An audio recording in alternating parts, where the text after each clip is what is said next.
back for more Final Fantasy XIV.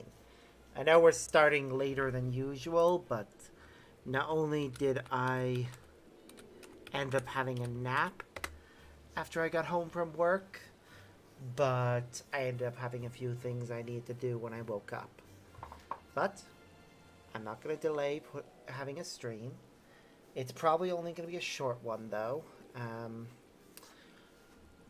We'll go to about 2 a.m. probably, but it's already like nearly 20 to midnight, so we'll see how it goes. See how tired I get after we hit the 2 hour mark, and if I'm still okay, I'll keep going for another hour or two. But if I get way too tired to keep going, then that's what we'll do. So without further ado,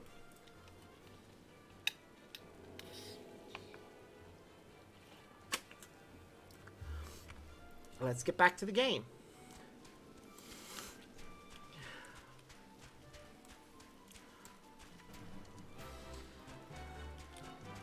Right now we're going to be playing as Summoner while we do quests in the level 82 range. Once we get to a bit higher, I'll probably adjust slightly. Okay, there is apparently an ether current southeast of us. Where is it? Southwest. Wait, what am I doing? That's north.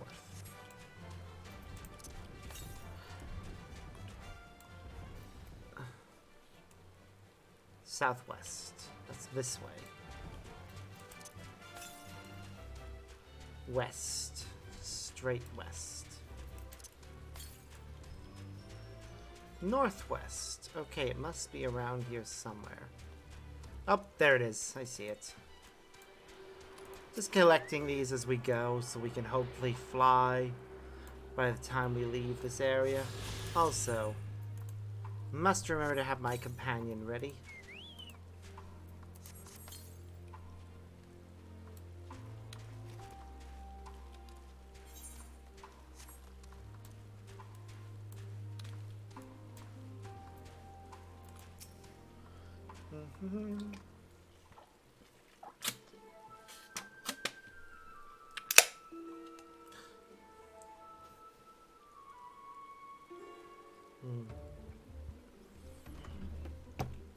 I spy with my little telescope a massive sheep thing.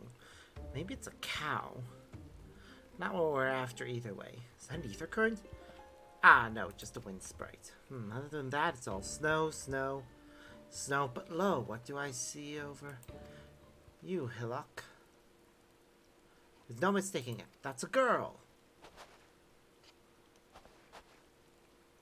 A survivor? Show me. Over there, behind that tree, it looks like she's running away from something, though surely not us. She wouldn't even know we're here unless she had a telescope like mine. All I can tell is that she's wearing a pale green dress, a rather fetching one at that. I love their winter outfits. Look at them. They look so cute. But again, they're matching again. Just different colors. But that's pretty much the same outfit. She'll be long gone by the time we get anywhere near.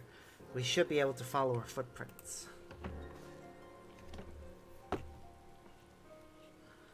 I'll let Lucia know where we are heading. Oh, and take these warming tinctures with you. The poor girl must be chilled to the bone, if not on the verge of freezing to death. That's actually very thoughtful, thank you. But won't you need some for yourself? No, I'll be fine. As a matter of chivalry, my honor demands I do no less. Let's forget, the very reason we are here is to protect those in need. Now go. Godspeed.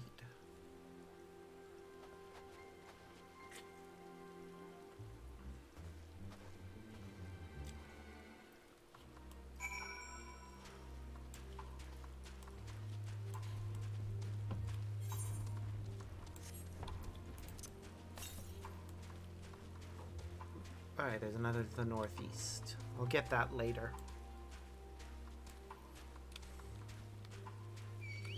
Oop.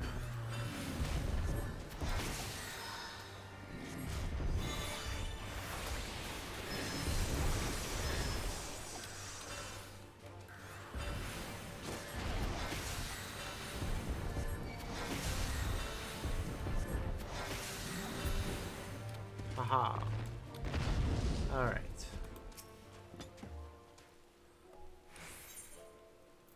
Let's remember to use our food. Lead east.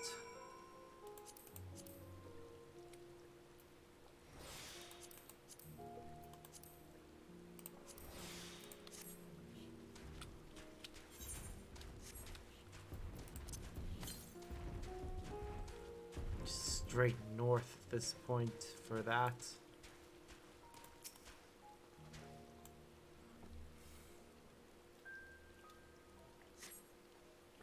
Appear to be the same as those. It's that building. Yep, it looks like Alice and Alphino are already over there. We're getting closer, I'm sure of it. At first, we thought she'd gone inside the building, but door doesn't look to have been opened in some time. She might still be nearby. So we're looking around here. Then again, it's also possible she ran right past this place. Would you mind searching up ahead? Yep.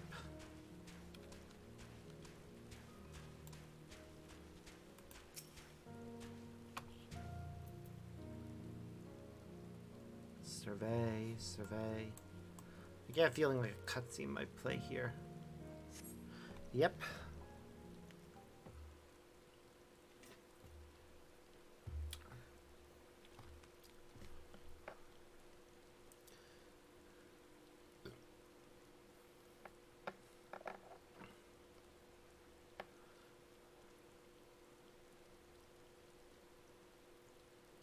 There she is. The girl in the green dress anxiously surveys her surroundings. We call out to her from this distance might attract wild beasts to your location. Be easier to get closer first, so without drawing her attention.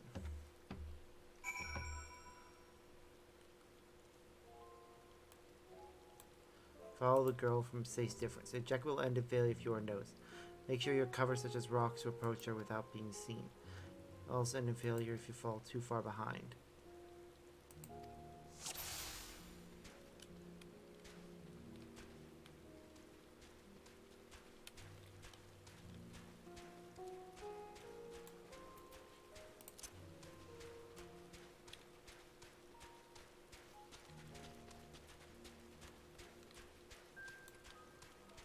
Okay. Think she's about to turn around.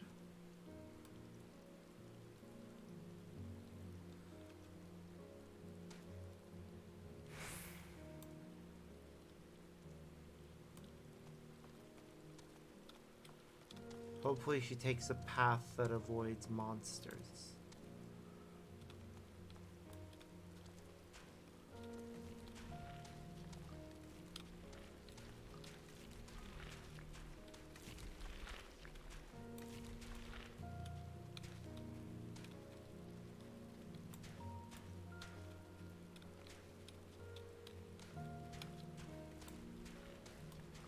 I'm hiding behind this tree. Shouldn't be able. I can't see her right now, so she shouldn't be able to see me. Yeah, you're imagining things. You totally don't have somebody who's trying to help you, sneaking up on you. Alright.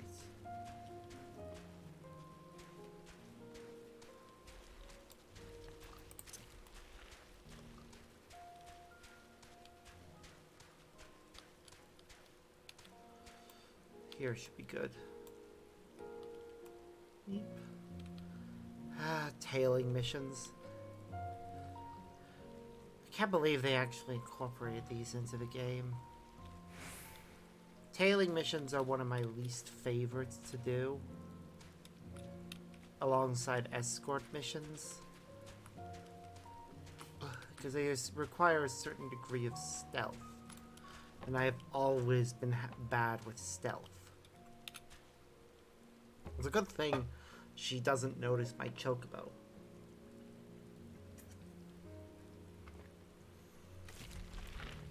Seriously, woman.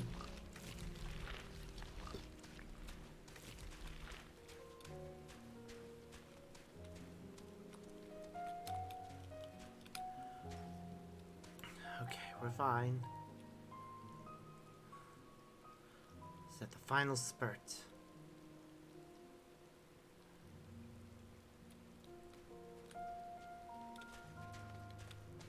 Gotta run to this tree.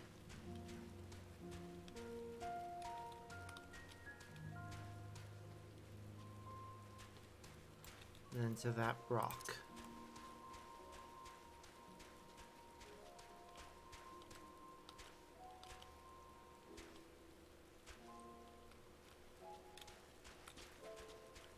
There. We did it. Woo!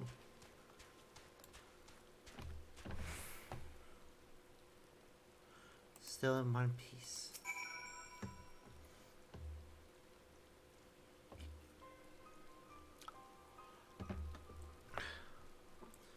I'm just a humble summoner. See, I don't have any weapons, just a book. Oh, she's Garlean. Wow, who are you? Stay back, this house is packed with explosives. Take another step and I'll blow this place sky high. Phew, we just want to talk.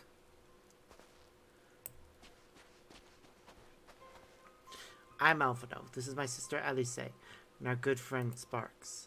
We have no intention of hurting or taking anything from you or anyone else. I give you my word. We and our comrades have come to provide aid to the people of Garlemald. Aid? You savages are the ones responsible for all of this. You did this to us. We didn't, I promise you. One of the other reasons we came was to find out what's happened here, in fact. The Telefori are the ones to blame. They're the ones who laid waste to Garlemald. They won't stop until they destroy the entire world. They're the enemy. Our enemy. On our way, we encountered Imperial soldiers who had been made their thralls. Those poor souls are now in our care. We are striving to cure them of their affliction. The first person we've met who wasn't already enslaved. How were we able to escape the Telefori's influence? Are there any others like you? I'm sorry, I don't mean to overwhelm you. Let's start with introductions. Tell me your name.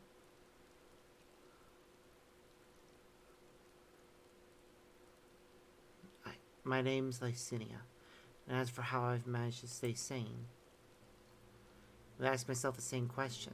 Ever since that night, and the roar, that terrible roar, and then the screams. I was screaming too, I think. I'm not sure, I can't remember. Oof. Then came the silence. Everything was still. It was like waking up from a nightmare. Seriously, looking at Garlemald like this, it just looks like a modern city, really, for the most part. Maybe the fighting had stopped, so I stepped outside.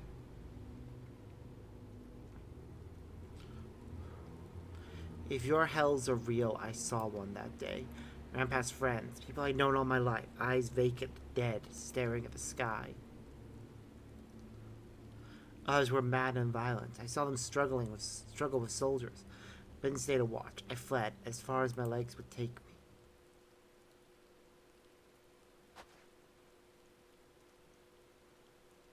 Do you have family here? Is this their home?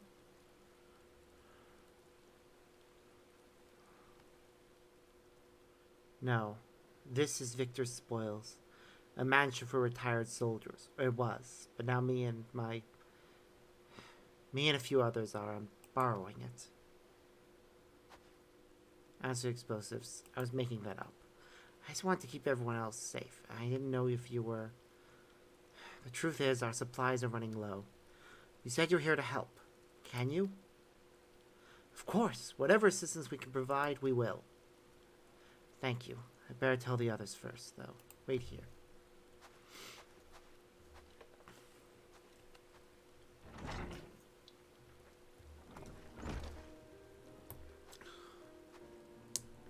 This is everyone. Lycinia says you can be trusted, but these are desperate times. We'd be fools to let foreign troops into our home. Having said that, were you to provide us with means of heating the place? Sign of goodwill, perhaps we could take you at your word.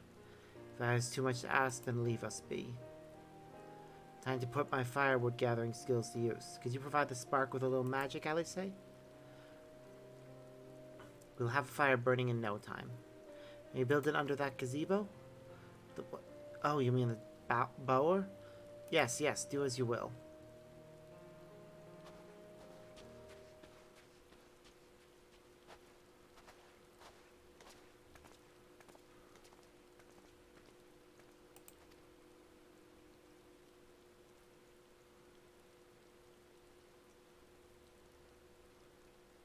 I expect there's something significant about this woman.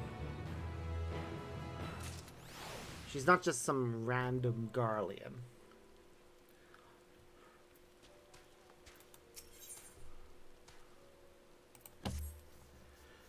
Sorry, I'm still finding it hard to come to terms with all that's happened. Now that you're here, though, I'm hoping things might change for the better. You know, I've worked up quite a sweat from all that running around, so I'll leave space around the fire for the others. As you can tell, they're in a far worse state than me. We're planning to look for somewhere warmer, or with more food, but they're not going anywhere until we nurse them back to health, which I don't know how to do. Is there anything you can do to help them?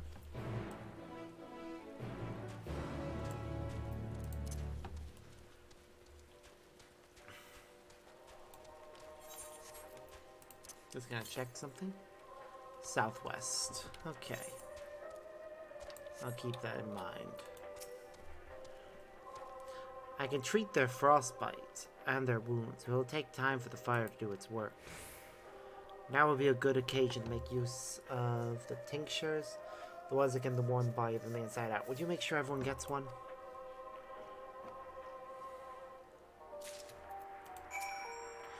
The numbness is beginning to subside, though I suspect once the fire dies, it will return with a vengeance.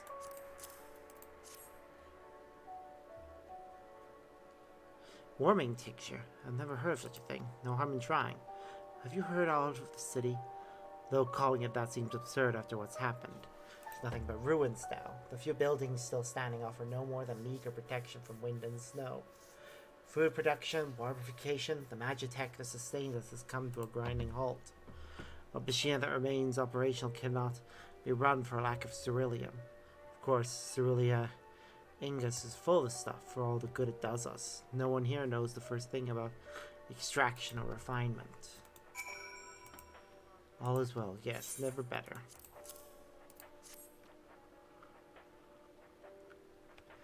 Oh, what sweet libation is this? Is it poison by any chance? It was a joke, If I laughed, 'tis that I may not weep, so said the poet. Alas, my tears would freeze on my cheek ere they fall. We are the blessed damned, bear witness to the fall of the great empire, while our brethren lie dead, or live as honest puppets of flesh.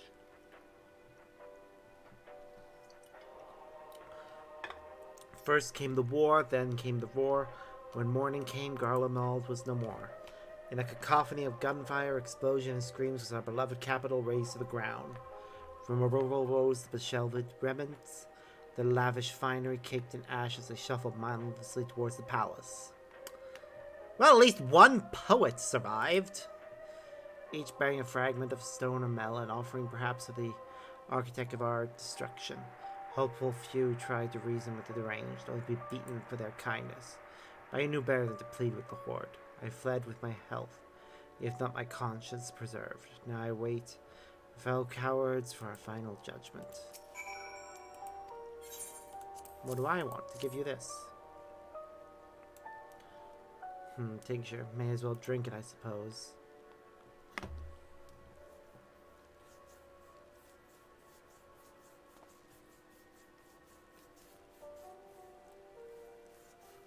Huh. A radio. It's a radio. You don't have them where you come from, I take it.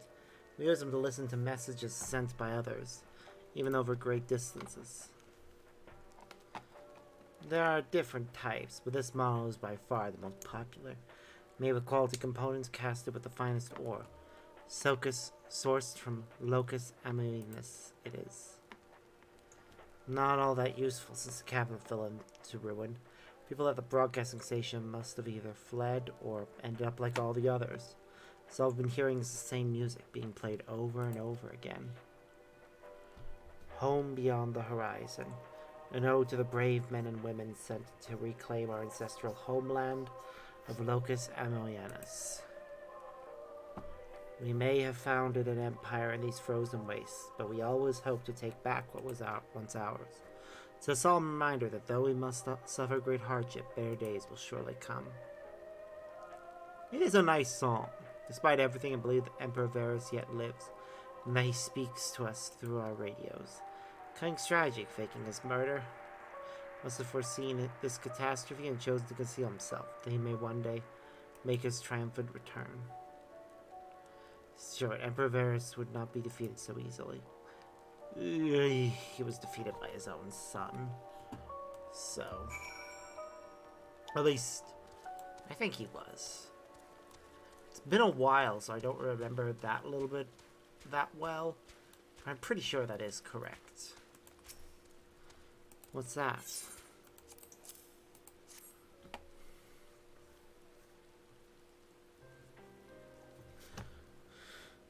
So, this is what you gave the others. Thank you. I'll save it for later.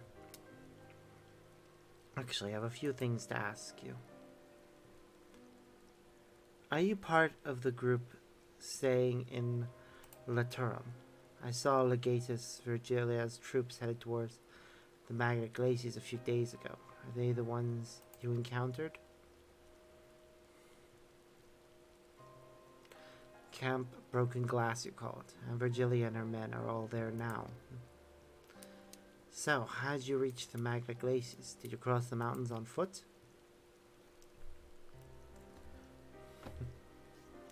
Airships. Then there might be a way to... Lucinia, where is everyone? Is something the matter?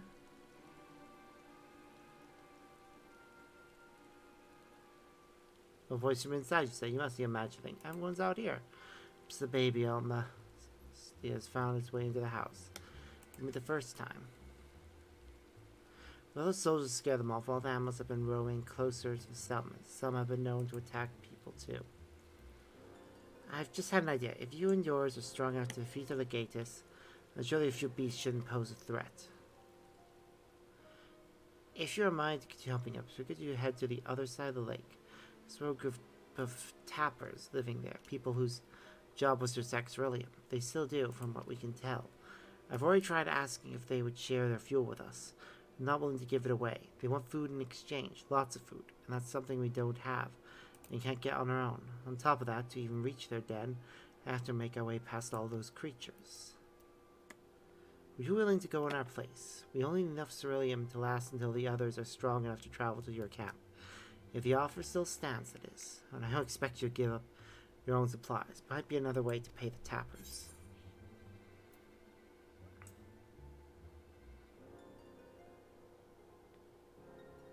Best was up with baby Almastes while we're away. Of course, if I see, I'll be sure to shoo them away. To reach tappers, then you'll have to cross the lake. The ice is thick enough to support a person's weight, but you'd rather not take the risk. You'll need to take the long way around. Finding the entrance can be a bit tricky too, so it's easier to look for someone standing guard outside. However you decide to head there, please be careful.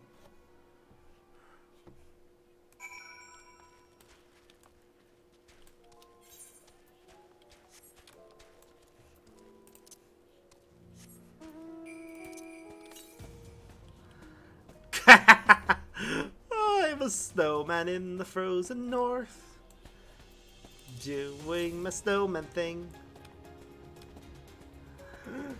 Oh, I'm mildly amused by this.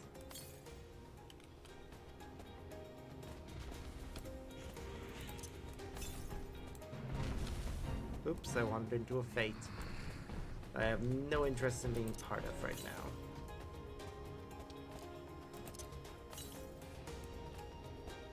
Alright.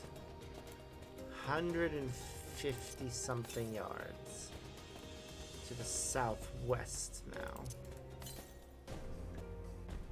Okay, we're almost there. It's probably up there on top of that thing, but... yeah, I can hear it. So it's definitely up there. Hopefully we can climb up this thing. No?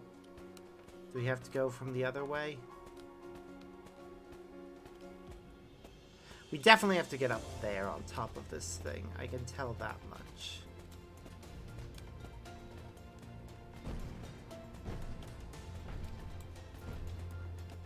There's a ladder there. It might lead us up on top of this. say ladder, it's stairs. Okay, once we get high enough.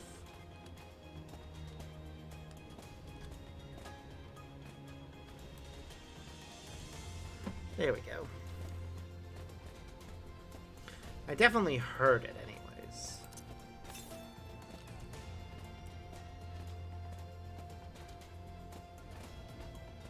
Ba-da-ba-ba.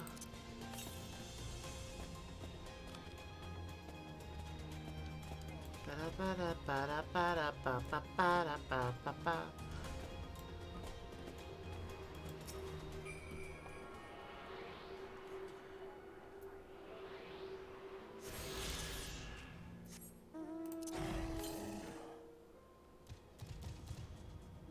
Southwest.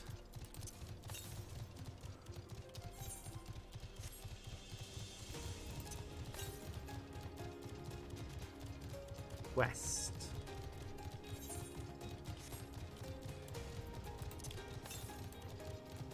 It's around the corner from here.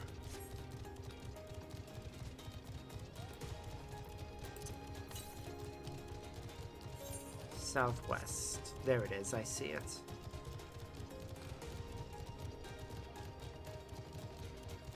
Oh, along with some tiny... Are these grass? Is this grass or tree? Grass. Well, there might be tiny trees, but it's a type of grass. Alright. Right, the next one is to the north. We managed to get 3 out of the 5. Who goes there? How'd you find us? What do you mean I stand out like a sore thumb? The purebloods. Victor's spoils hadn't given away our location, you'd never have found us. Stuck by ourselves. Thought they could come waltzing in here, demanding ceruleum with nothing to offer in return. Ha! It's like the boots on the other foot now. The capital's gone to shite. So resort is setting you to negotiate? I know your game, sellsword. If they think give in to intimidation, they've got another thing coming. Really, mates? Really?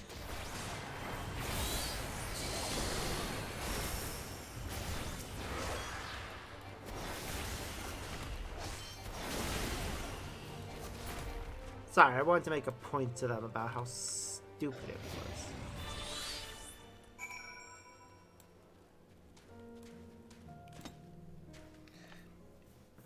was. Your guards are idiots. There you are. Hello, Alice. It's after you left, though. Cinia asked me to go and catch up with you in case you needed a hand. Someone must have let slip that I have a little experience in transporting barrels of ceruleum. So this is Tapper's den? Well then, after you.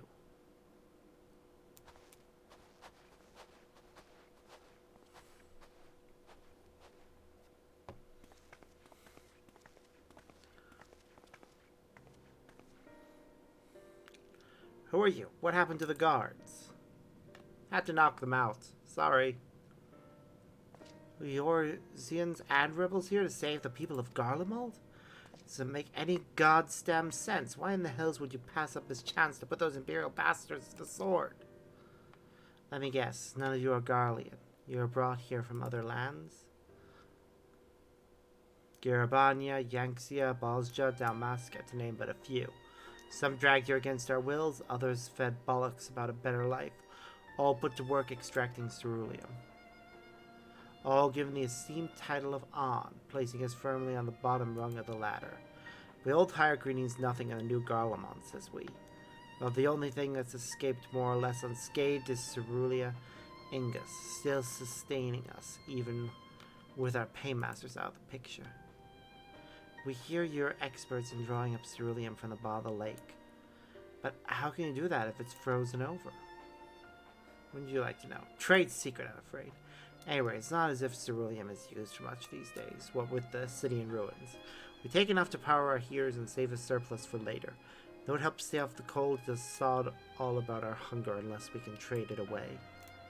Speaking of which, be sure to tell your contingent we've got ceruleum by the barrelful. If they're interested, we'll exchange for whatever provisions they're willing to spare. We can certainly ask, but if you're all free to go now, why carry on living here? Free to go. Go where? Even if we manage to get back to our homelands, there'd be nothing left for us thanks to the Empire. The knowledge and skills we acquire working here are practically useless outside of Garlemald. So we're staying for the time being. As long as there's a need for ceruleum, we'll find a way to get by. Either Garlemald as we know it is gone for good. Gone for good.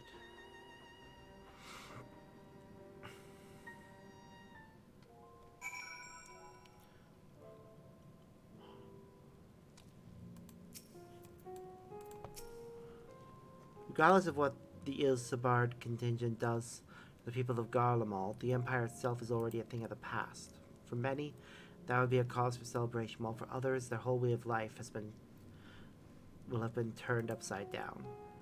After all the atrocities committed in the Empire's name, perhaps it's for the best that it is consigned to history. But what of the ordinary people? Their lives, their stories. Should they be forgotten too? I suppose there'll be plenty of time to ponder that later. For now, let's see about getting some ceruleum.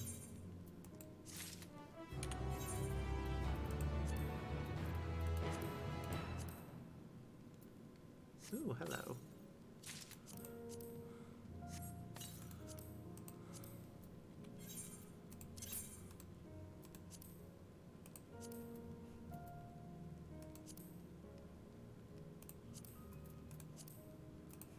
Until I start getting equipment that's actually better than what I started with, I'll keep sticking with what I've got. Anyways. So, you've come seeking ceruleum, have you? What? Those purebloods up at Victor's Spoil sent you? They'll turn to their enemies for help. They must be more desperate than I thought. Thinking Lysinia's got her little sister to think about. A sister? We only saw Lysinia and 3 men. It's possible she's died from whatever was ailing her. If she needs treatment, I doubt there'd be any way to get it around here. I may have refused Lysinia at first, thinking she'd come back with something to exchange. I could spare them a bottle's worth of ceruleum. It's your reward for inducing me the rest of your contingent. Sure, send them our way. You hear? Of course. I can't for the life of me think why Lysinia would keep her sister a secret from us. We can ask about that after we've delivered this ceruleum. Come on, let's hurry back.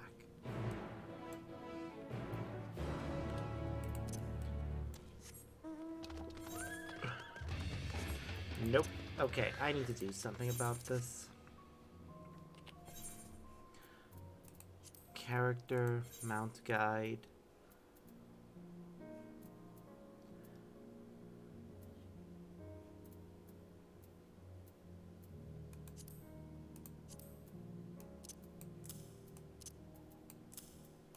Alright, so just gonna check my favorites.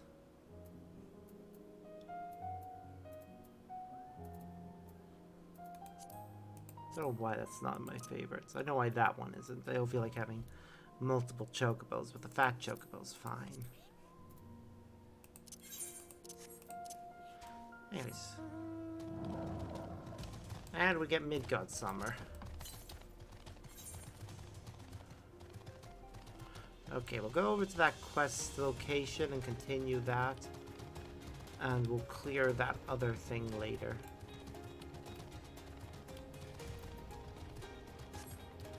Hey, Nano.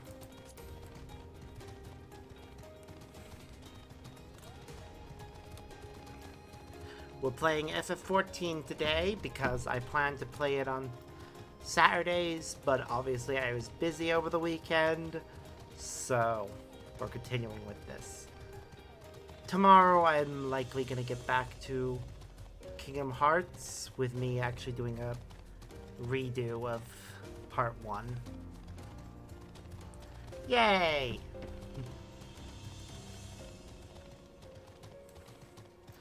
Yeah. As much as I want to have the music playing when I play Kingdom Hearts, it does seem as if, based on the fact that multiple sections of the video got muted, that the restrictions are a lot stricter with Streamlabs, and I have no idea how to get... Because a friend of mine used OBS, and I have no idea how to set that up for Twitch streaming, and he didn't encounter any problems with it muting. So maybe it's a part of the program that I'm using that's causing it. But either way, it's annoying. I'm going to have to mute the music. And that's going to take away some of the emotion of certain scenes, because certain scenes are really all about the music. I would love to be able to do it. However, the problem with me and any sort of tech sort of thing, and most things in general actually, is that if I don't have somebody showing me how to use it in person, I struggle. So, yeah. This isn't right. It's too quiet. What if the Alpha would still be treating them by the fire, but they're nowhere to be seen? I'll look inside the house while you search outside. They can't have gone far.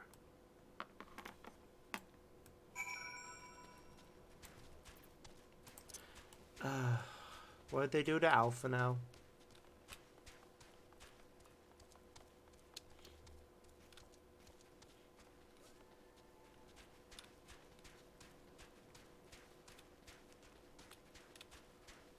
There they are. What happened?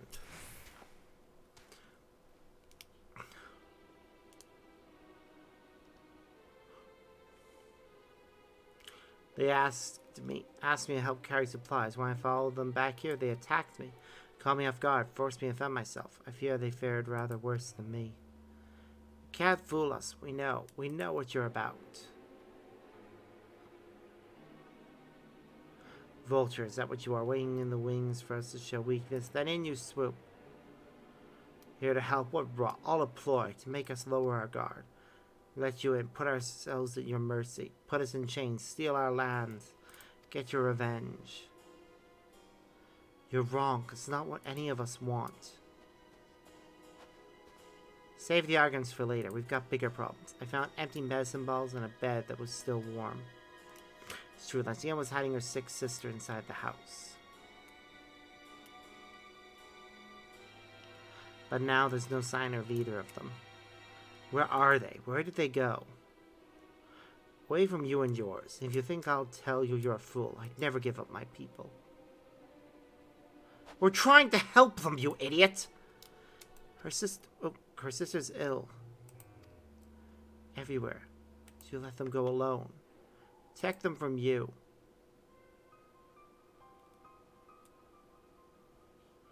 You invade our homeland, tainted with the same sorcery used to slay our countrymen. Guardians should sooner die than suffer the insult. It is not for them to flee, keep their purity intact, and be corrupted by your vile magics. We were waiting for a chance to free them, since the moment you arrived.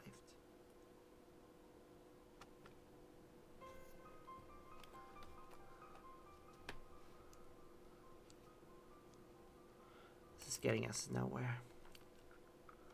I can't say how Lycine's sister will react when we find them, but find them we must. Go on without me, both of you. I first need to tend to my injuries, and theirs. I will join you in the search after. Alright, be careful. We'll do our best to find them quickly. There's only one path out of here, so that's where we'll start. So because these... do visual aids can help. Like if I have a detailed sort of like multiple detailed pictures in a document that I can refer to at any time, then yes, that kind of thing helps. But it's a lot easier when I have somebody in person right beside me who can show me the keys that I need to press. Or any settings and such. Like, actually doing it in person. So I can ask the questions in real time. And they can show me in person. And help me get it all set up on my end. Maybe. Won't be today, though. It's gonna be late by the time I finish this. And I'll want to go to bed. I'll have a few things I need to take care of tomorrow. Mainly going to IKEA to get a new computer chair. 2 sets of fresh prints, young woman judging by size. Definitely them. Come on. Yeah.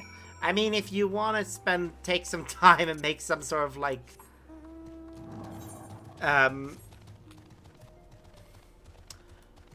spread word, some sort of like slideshow using Word or something, or a Microsoft slideshow type thing, by all means, feel free to. Having a document with loads of pictures would help.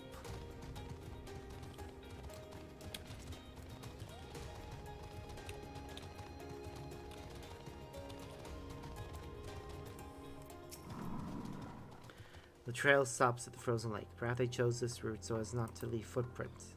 Can't think of any other reason. Look at this place. It's crawling with beasts. I can only imagine how hard it must be for her ailing sister across the ice. Could really do with Alphino's help, but we can't afford to wait for him. Let's split up and look for clues. Oh, this is a problem. Okay, the footprints go this way.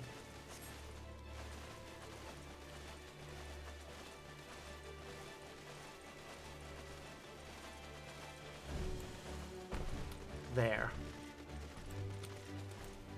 A half-buried piece of paper. The wet paper, half buried in the snow, appears to be a flyer for a theater group, though the run of shows advertised long since ended.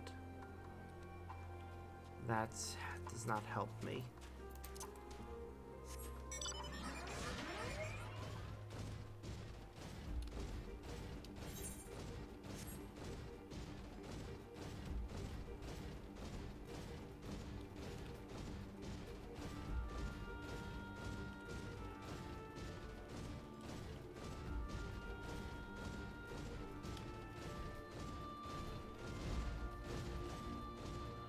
Alright, we got the half-buried piece of paper.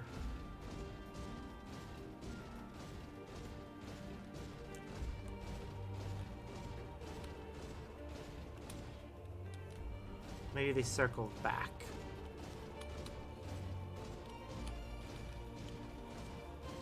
No, that seems unlikely.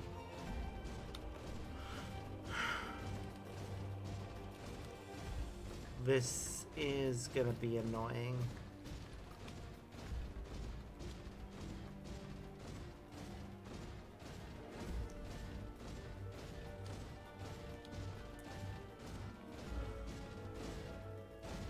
We need to find some sort of clue that'll point us in the direction that those two could have gone.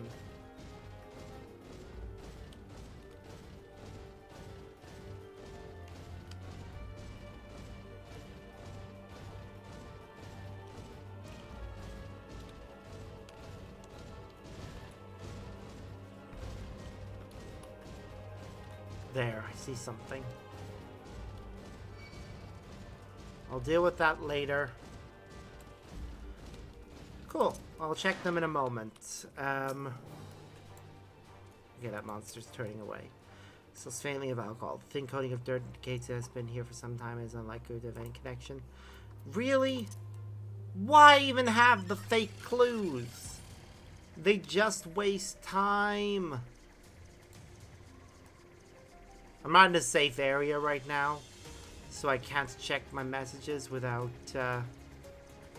risking putting myself in danger.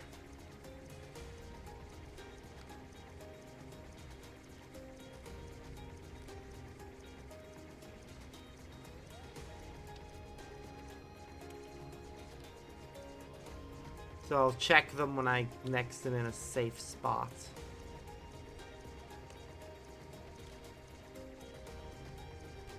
Fresh blood. There.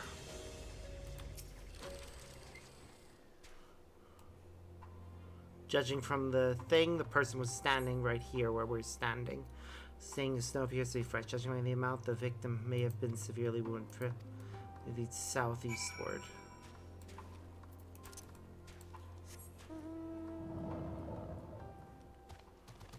Ah, it looks more like a projectile spray from if they'd been cut there.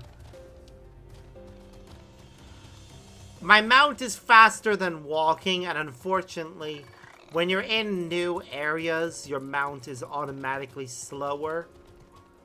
You have to do a bit more story content before they gain the ability to move at max speed. You have to find all of the ether currents in an area before you can make them fly. Oh, she is badly wounded. We better save her and her sister.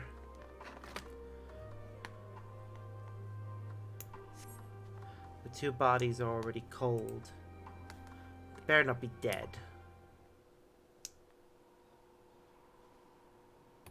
Ah, they're both badly wounded.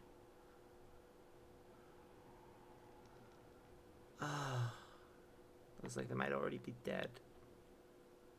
Yep, our facial expression says they haven't survived.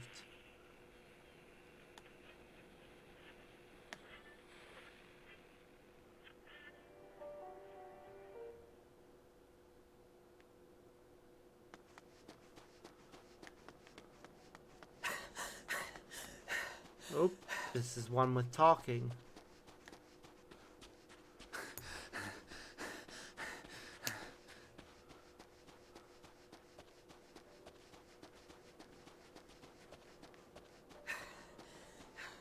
Blood trail. We found one. They were attacked. Yep.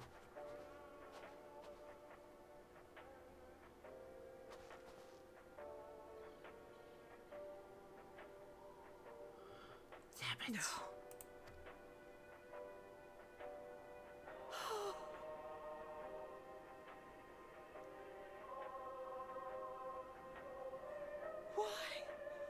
Why wouldn't they? They thought we were invaders and we're gonna enslave them or get revenge. Safer to brave the wilds than trust in our magic. Mm-hmm.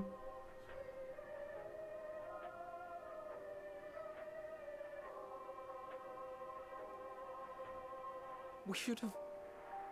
I should have.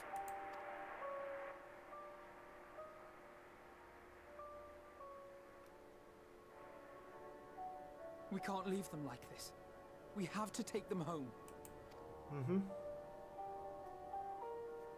What if we're only making it worse?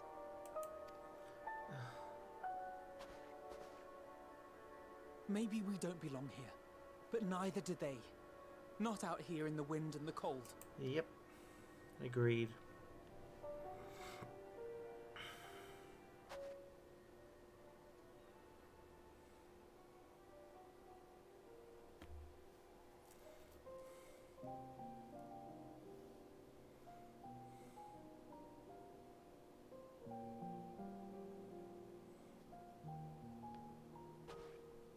I heard the story about Varus's voice from beyond the grave.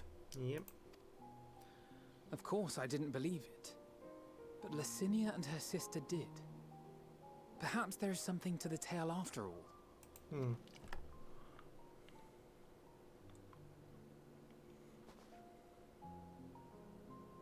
I want to understand. So I'm going to borrow this for a while, if that's all right. Aww. You had every reason not to trust us. We came as trespassers, invaders. No, we didn't. We came to help them. We came as... well...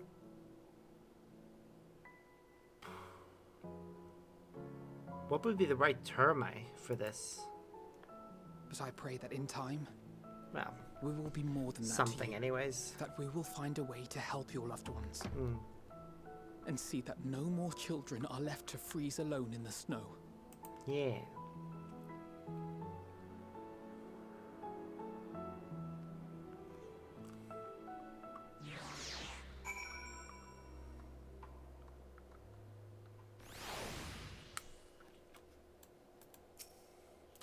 There must have been something we could have done, but what? Should we have never come here? Would they still be alive if we hadn't? Probably not. I don't think there's anything you could have done to change anything in this circumstance. We have already caused enough harm here. Let us return to the camp before we cause any more. As for those inside the house, we should send someone to take care of them. Someone who isn't us. All we can do for now is make our report to Lucia and do everything in our power to prevent further tragedy. So let us linger here no more. Come.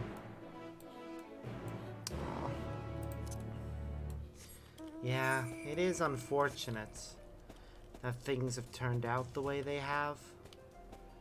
But there's not much you can do about it.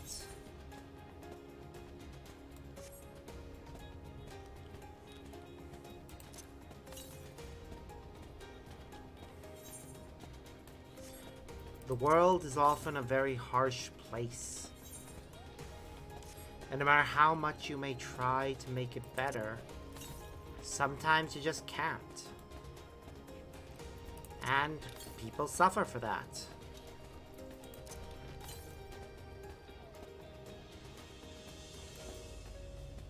And yeah, it does bug me a bit whenever something like this happens. But in fairness, it is realistic to the setting. That not every... Those are just straight up cars. The more I explore Garlemald, the more I'm just like... Wow.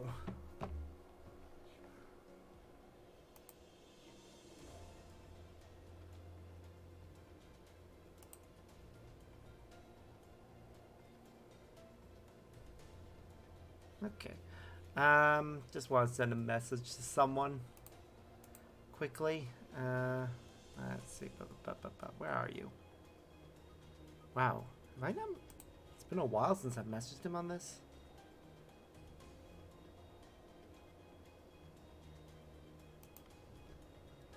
Meh.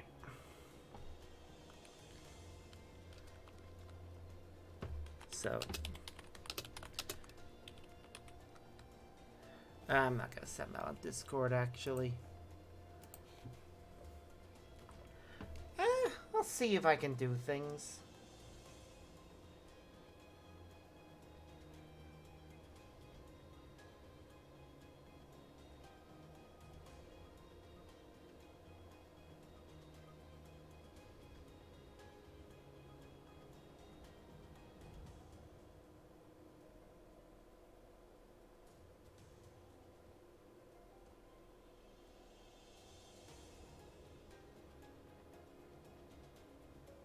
Blah, blah, blah. Just responding to a message.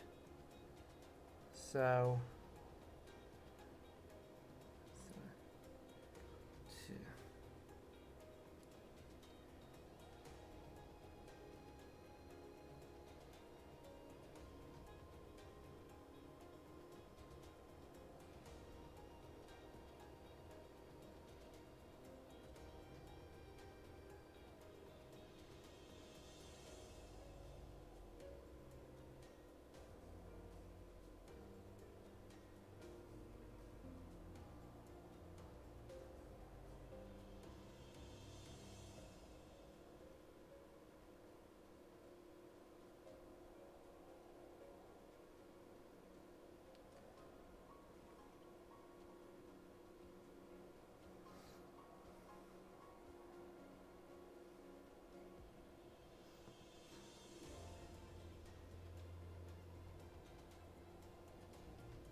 Da-da-da.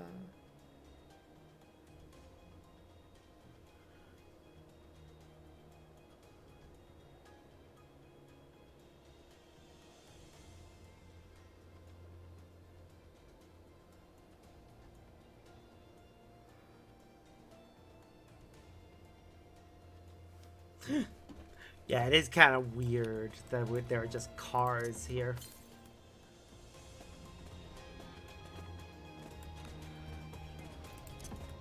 But at the same time, it suits Garlemald's aesthetic that there is just cars.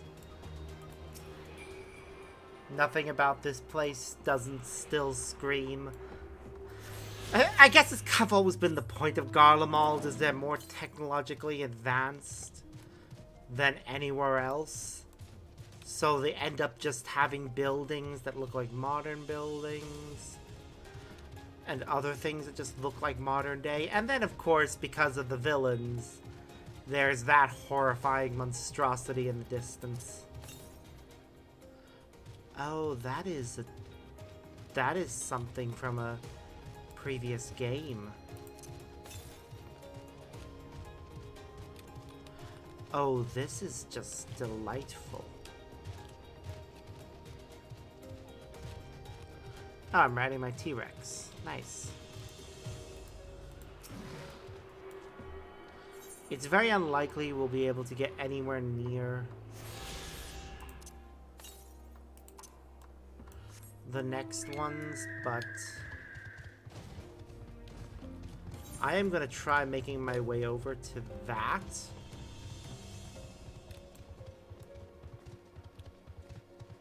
Because that is... It's on the map, and it looks like we shouldn't have any issue. That's just a straight modern street. Helpful, yes or no? Until I think it will be helpful for me to figure out how to connect it to Twitch. It's setting up the rest so that it has the same sort of settings.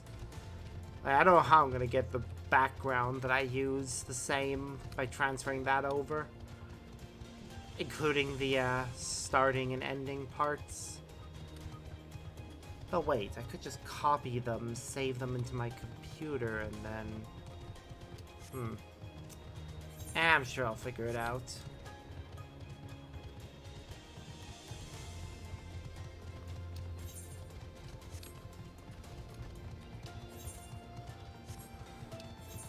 Okay, it doesn't look like it's gonna be as easy to get to this place as I thought it was.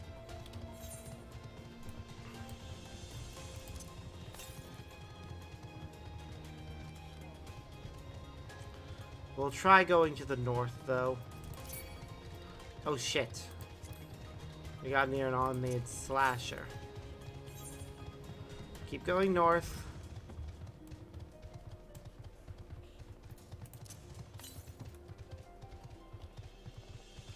Northwest is to the left of us.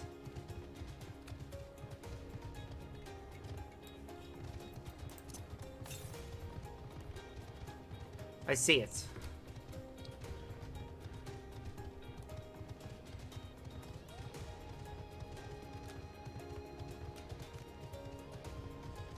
I mean, if OBS allows me to play the music, then we'll be fine. Because, honestly, that's my main gripe right now with wanting to stream Kingdom Hearts, is the inability to play the music in the background.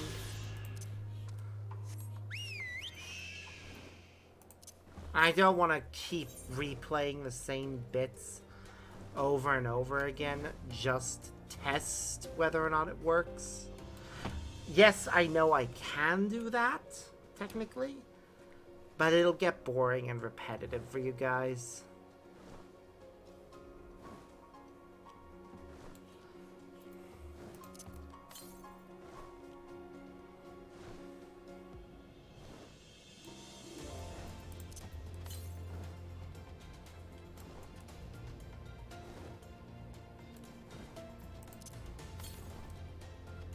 I'm just exploring right now.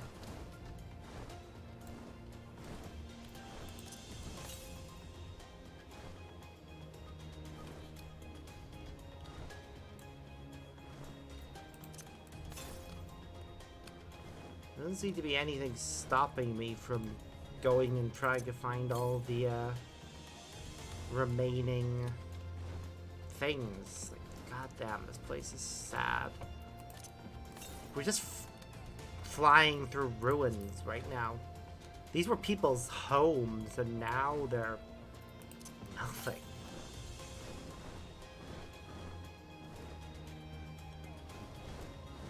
I don't know how to feel about that.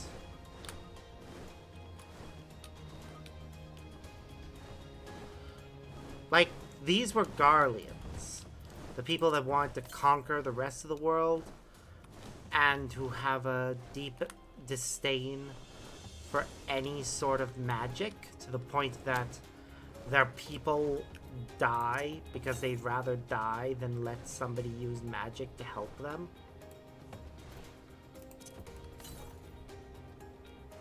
Like, that shouldn't have happened. That woman that we were trying to help there. She should have lived. But no, Garlemald just had to be full of, well, anti-magic propaganda.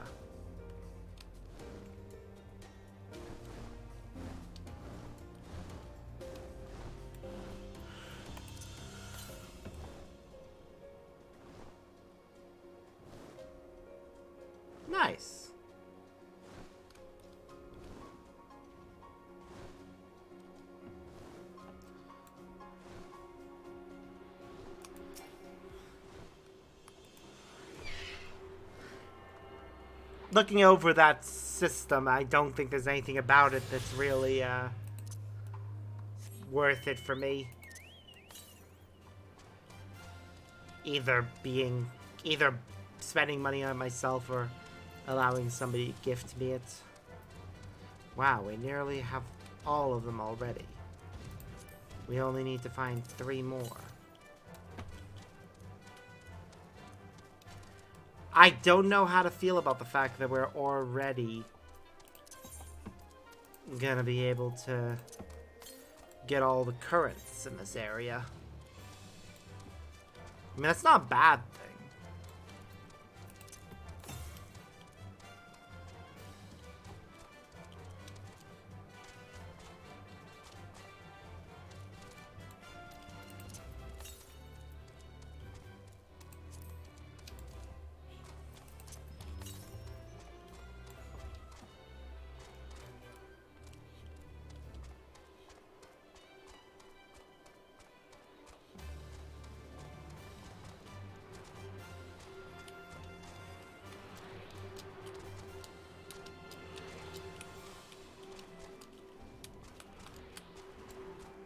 Ba-da, ba-da, ba-da, ba-ba.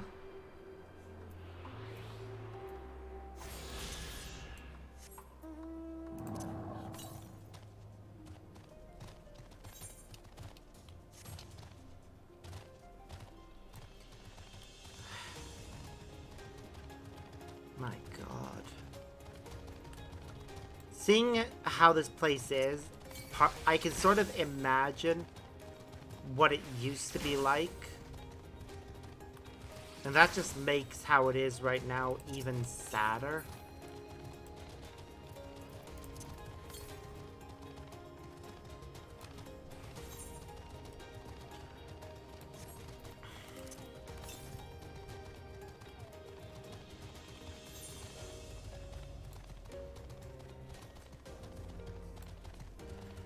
Because, you know, these people used to live here. This was their home. And now it's just a pile of ash.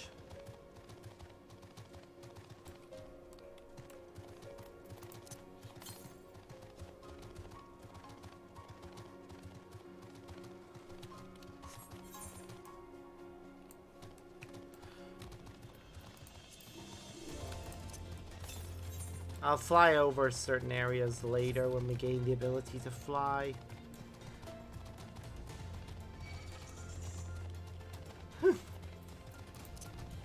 I am aware that I am being attacked. I am running for my life. Because I don't feel like fighting anything right now when I'm just trying to get currents. I mean, thankfully I'm a high enough level whereby... Well, I say high enough level. I'm about at level with the enemies of this region. So their attacks aren't gonna hurt me too much.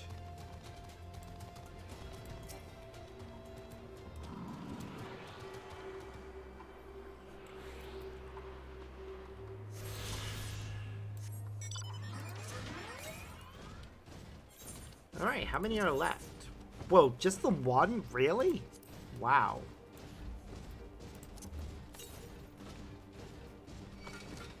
Nope.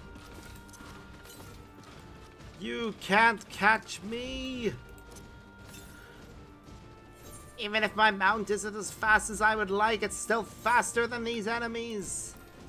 Mwahaha! Seriously, it does kind of bug me that they insist on doing this. Although we can't have your mount going full speed in a new area.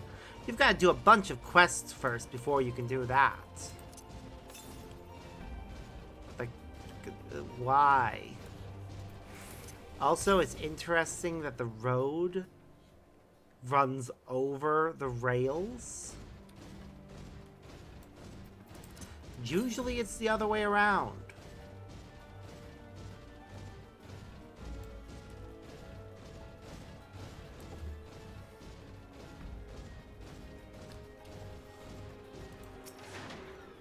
Also, I'm not doing these missions for a while, so...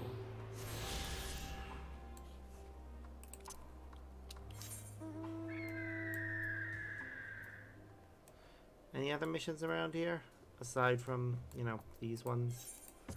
No? Okay. Meh.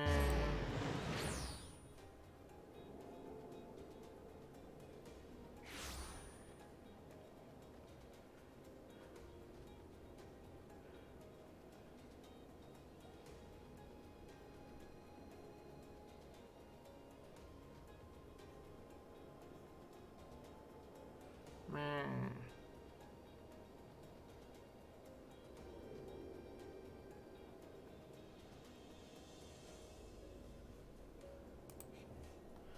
Okay. Back to... Okay, we still got two side quests over here. We'll grab them. Could you spare a few moments to assist me? The situation is rather dire. Even now, our healers continue to treat the Imperial troops encountered on the Magna Glaciers, and prolonged use of security magic could push them beyond their limits. Make matters worse, spending so much time around the Tempered with all their raving and thrashing about takes its toll on their carers. A few words of encouragement from the champion of yours will help raise their spirits. And also a few balls of ether to alleviate their fatigue. Would you mind distributing them among the healers? Yeah, of course I can do that. Was there... I'm just trying to think if there's anything. Oh, right. The well-fed thing wore off.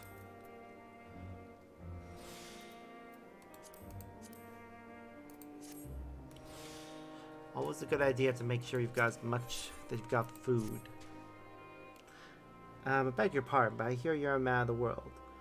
We have a slight problem and your knowledge may help us solve. Actually, that came to me first. When it comes to anything other than the martial arts, I'm unable to provide much in the way of assistance. I did, however, offer to find someone who can, so hopefully I may yet make myself useful. The man of the mainstream is over by the storehouse and now scratching his head as we speak. I'm sure he'd benefit from your wisdom. Cool. I'll go talk to him in a moment. Let's...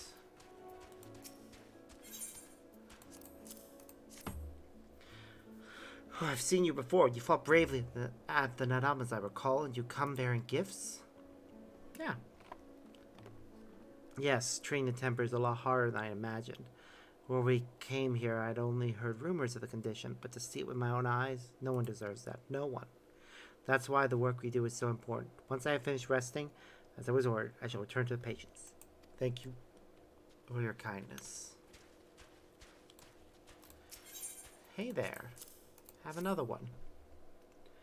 The Warrior of Light, it's an honor to meet you.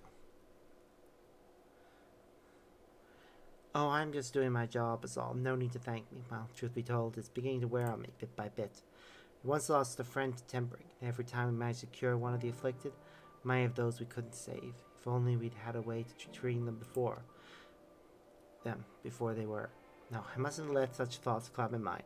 We're all very grateful for the works of the science in creating this treatment. For my part, I'll do everything in my power to save as many lives as possible.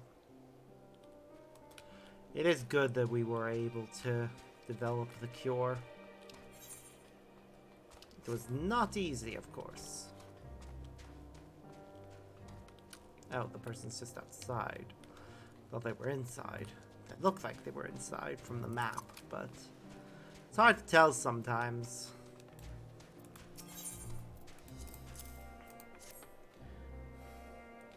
Sorry, I was a bit distracted.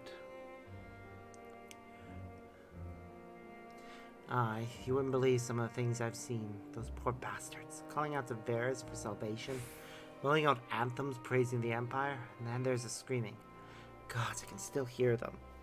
But I mustn't let that stop me from fulfilling my duty. I'll fill my ears with wax if I have to. And once I get this ether down my neck, I'll return to my post. Good. I do feel bad for them. Tempering is one of those things in this franchise. It's always terrifying to think about. What level are we at right now anyways? Level 82, nearly 83.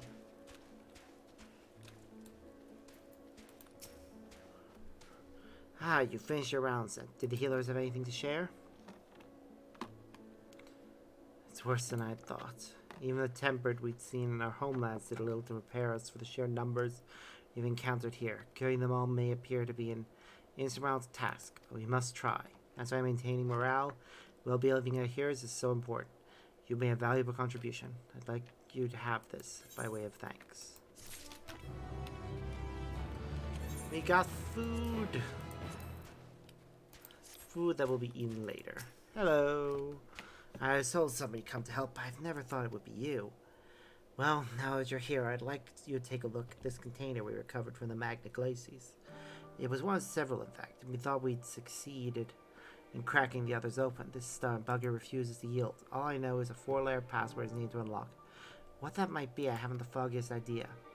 There might be someone around here who either knows what it is or can point in the right direction. Will you try asking around for me? Yeah, I can do that. I'll talk to them again in a bit.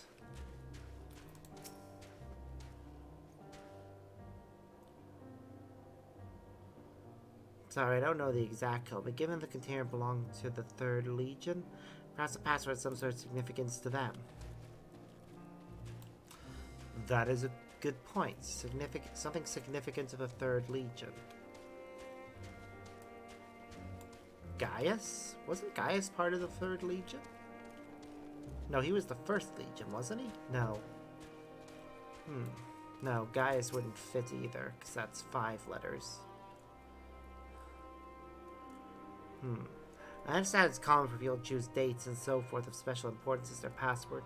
As for members of the 3rd, nothing springs to mind. Perhaps an anniversary of something along those lines. An anniversary isn't a bad call. I don't know how anniversaries, dates are done in this universe. Actually, I think they're done the same as ours, so containers, sorry, I've never had much to do with them. But if you're after clues that could lead you to the password, a little background information on 3rd Legion might be of use.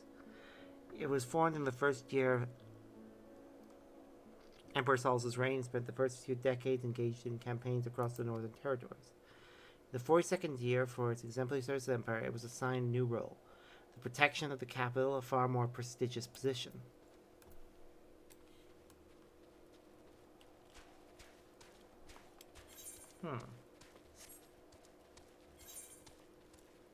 42nd.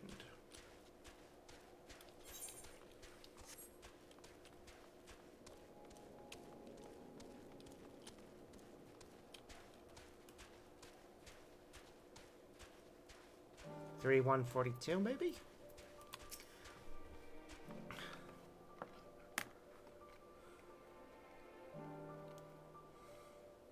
If this belonged to the 3rd Legion, they'd be the ones to pick a pass. More likely to make it easier to remember. The information we got about the history of the Legion might be a lead worth following. We have entering numbers, only letters. Wait. That's it. Garlean numerals. Let's see. If 3 is written as 3, then if I take 42... Hold on. Oh, okay, that makes sense. Try, I suppose.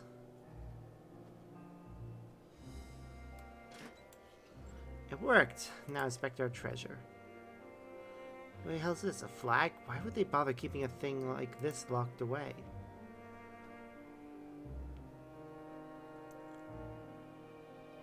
Well, I'll not pretend I understand their ways. Let's just assume they have a good reason for treating a bit of cloth with such reverence.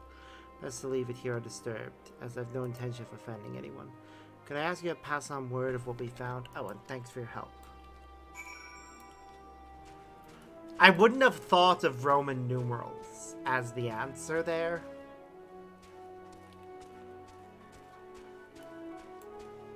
But yeah, that makes sense. So, has the investigation finally reached its conclusion? A Garlean flag. We'd be wise to treat it with respect. The chain it bears represents the unity between the people of the Empire, unity that is all but lost. To think that this banner would be locked away rather than raised proudly, a relic of Garlemald's past. Though they have long been our enemies, to see its people brought so low, forgive me, I have spoken over much. Though the search did not uncover any resources, speak of at least the mystery of the lock and tear can be laid to rest. You have our thanks. Yay.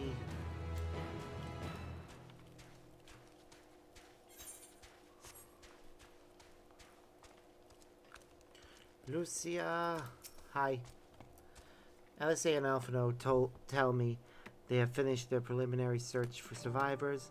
Refrain from saying much more than that. Clearly, they are reluctant to provide details. May I ask for your account?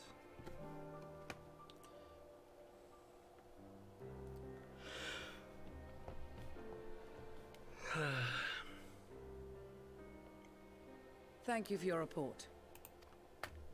It's We shall tragic. inform the troops of these developments and instruct them to proceed with the utmost caution should they encounter any survivors. Yep. Allow me to go and speak with the ones at the victor's spoils. They may be more willing to listen to a fellow Garlean and accept our offer of assistance. That is fair. I pray you are right. And though I am loath to burden you any further, should there be an appropriate occasion to speak of Licinia and her sister, please do so.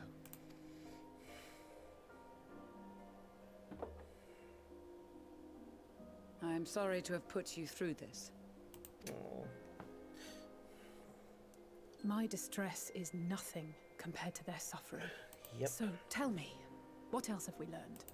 Yes, a good question. What else have we learned? As you may have already heard, we have succeeded in curing the members of the Populares, Maxima identified. Cool. They have provided us with some intriguing insights into the current state of Garlemald. The assassination of Emperor Varus was the catalyst for the civil war. Nerva declared his claim to the throne, and his opponents refused to recognize it. Okay. Fighting broke out in the capital, where Nerva's Third Legion clashed with the First, who remained loyal to Varus even after his death. Okay. Of course, even Imperial warmongers would balk at the idea of turning their shining city into a battleground.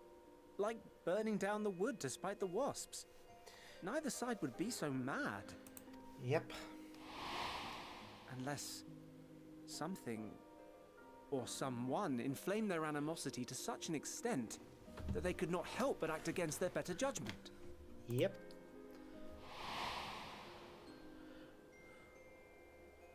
It brings to mind events at the Gimlet Dark, does it not? The Emperor's sudden withdrawal from the front lines, specifically. Nerva and his father, Titus, Varus's then political rival, took advantage of rumors that Crown Prince Zenos had been possessed by a demon. Okay. Elidibus, what better way to disparage your enemies than with the truth, or a close enough approximation? Yep. Indeed. But before their accusations could be substantiated, many of Titus's followers were silenced. While some were merely stripped of their status, others died under curious circumstances. One after another, suddenly and suspiciously. Again, Elidibus. Like as not, he had a hand in it. No evidence was found to implicate Varus, certainly. Nevertheless, Titus, Nerva, and the Third Legion would have judged it a brazen attempt by the Emperor to rid himself of his political enemies. And then, in the midst of this growing turmoil, Varus Sosgalvis is murdered. Yep. And Garlemald's own prodigal son, Gaius van Belsar, is named the murderer. Shortly thereafter, Nerva claims the right of succession, and in response, the First Legion claims the assassination was part of a coup d'etat orchestrated by Titus and Nerva.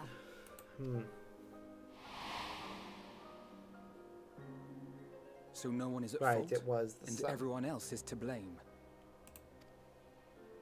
I should add that both parties received substantial financial backing, presumably to provide them with the means and encouragement to pursue a swift victory. And that these contributions came from the self-same benefactor. I'd heard House Brutus had been filling the Third Legion's coffers, but the First as well. It would seem so. Though the Populares determined that the First Legion received funds from a variety of organizations, all had connections to House Brutus. And House Brutus is the one that, So Fandaniel, in the guise of Fandaniel, Asahi, yep. was playing both sides against each other the entire time. Yep. The information we gained from my friends does not end there. One night, shortly after fighting broke out, the capital was shaken by an immense tremor.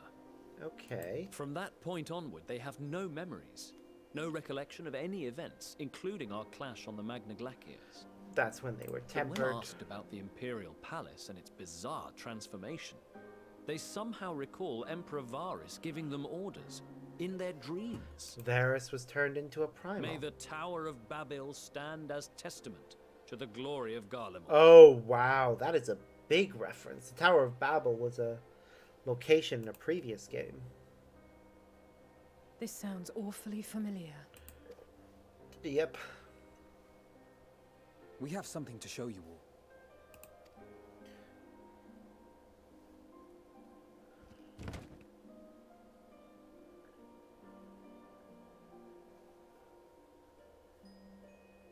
Varys spoke to them through this radio.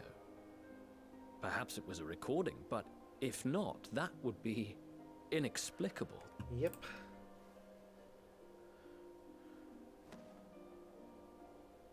We are of one mind, then. Yep. The ether that permeates the ore used in this device is almost identical to that of the talismans. Okay. I see it. While it is likely more by coincidence than design, these devices might also ward against a primal's influence. A Yep. picture is beginning to form. If the tremor felt throughout Garlemald was a wave of ether emitted by a primal, Yep. then while those within range would have been tempered, those huddled around a radio desperate for news concerning the Civil War would have been spared. Apparently, that makes a lot of sense. No wonder Licinia kept it close. Yep. My friends, I must speak with you. Oh, something's happening. A young man was caught trying to steal our supplies. He is a soldier of the Iron Men, we think, but one who has not been made thrall. Okay. Thankfully, Magni restrained him before blood was spilled. The stranger is outside, if you wish to ask him questions. Maybe somebody we know. I think we do. Or not. We'll see.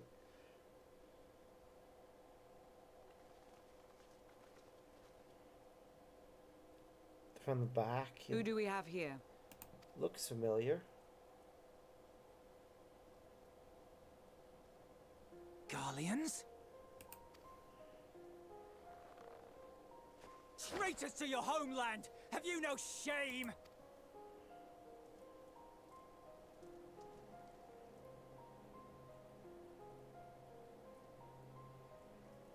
I am Lucia Junius, a Temple Knight of Ishgard.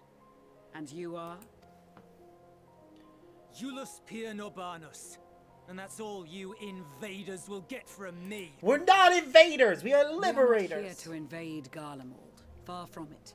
Like you, our allies in Eorzea and the Far East fight in defense of their lives and their loved ones even as we speak. But it is the people of Garlemald who have suffered most. This we know. And that is why we have come to offer you our aid, that we may unite against our common foe.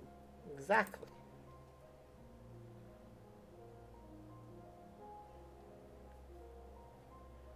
Whether you believe me or not, those are the facts. Now, answer me this. Why would a proud soldier of the Empire be reduced to stealing?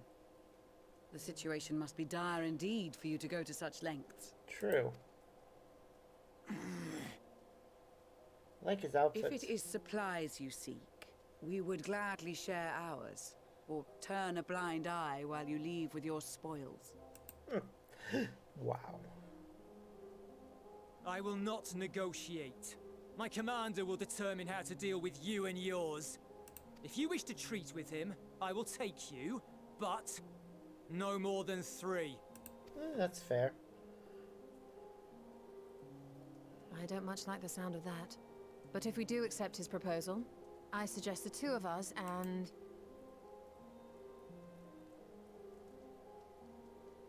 Please allow me and Alize to act as envoys. May I ask why? We have seen with our own eyes the hardships the Garleans face. how their futures and lives hang in the balance. Okay. It's not the warmest invitation, but it's an opportunity to prove our intentions true. Maybe not a chance to make things right, but a chance to make them better. Yeah. What would your mother say if I let you two go by yourselves? She would murder you.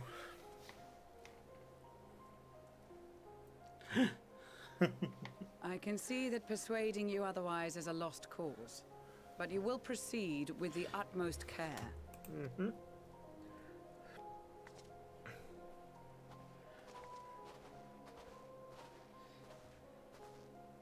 A couple of children and what? A sellsword? Is this an insult? I'm not a sellsword! I am the Not in the least. You will find that they are more than qualified to speak on our behalf. Also, not a sellsword. Literally champion of Eorzea. There are many dangers on the road ahead. I will need that back.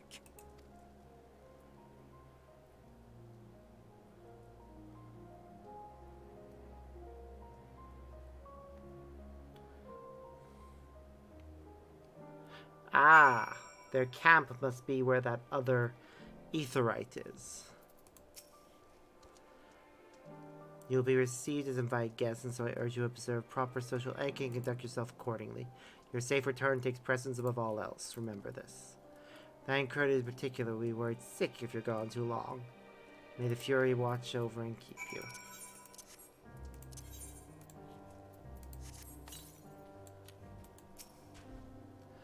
Are you and the children ready? I'll explain the route once we are outside your camp. If to follow us, we will judge it as hostility. We will not hesitate to take appropriate measures. I expect nothing less. You have our full cooperation.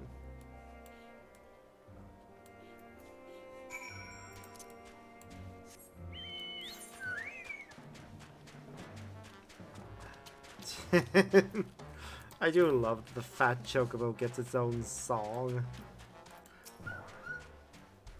Alright, this is far enough. Listen carefully. We head over that hill, then follow the road until we reach Liminal Station 4. Children late, I want you where I can see you. We do have names, you know. I'm Alisei and he's Alphino. And last but not least, there's Sparks. Sparks, where have I heard that before? No matter. Alphino and Alisei will watch the road ahead while we bring up the rear. I wasn't lying about there being many dangers, so you're to run, not saunter, run towards the station. If you think about going for your weapon, deal's off. Should any creature bar the way, we go around them. Bart, Julius will accompany you. Alphino is then moving towards destination without falling behind. Dash for the station? Yes. Over that hill.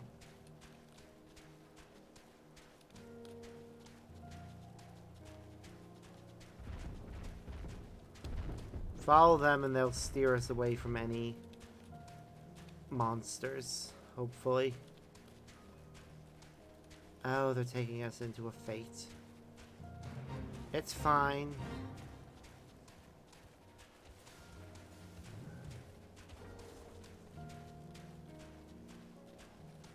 Surface to run on. Yeah, it wouldn't be the easiest surface to run on. Most of this is covered in snow and ice. But it's fine.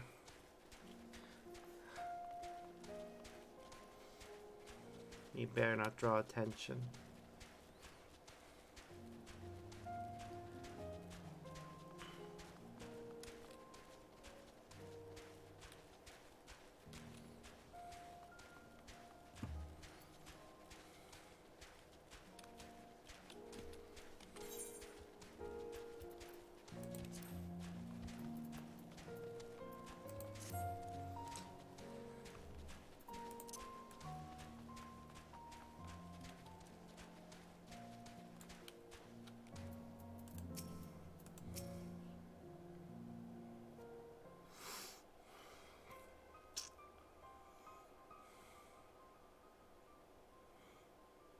This is it, the first stop, that is.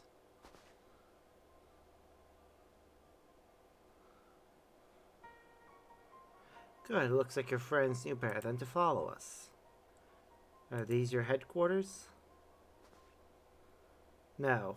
We're stopping here so I can check for pursuers. Since it appears you've kept to your side of the bargain, we can carry on. Wow. I don't blame them for not trusting us. But still. North of the station is Regio Domaru, one of the main residential areas, or at least it was. The afflicted roam the streets in packs. They'll tear us to shreds if given the chance. Keep close, no wandering off. Understood? Yep, I understand completely.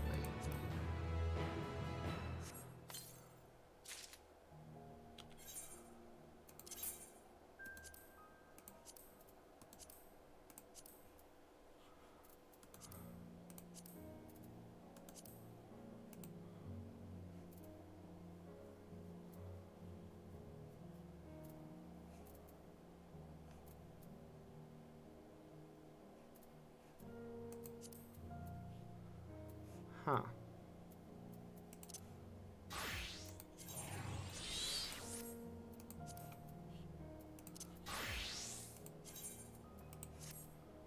Weird. Just making sure that everyone's equipped with the most appropriate gear for all classes. Because for some reason they don't appear to be.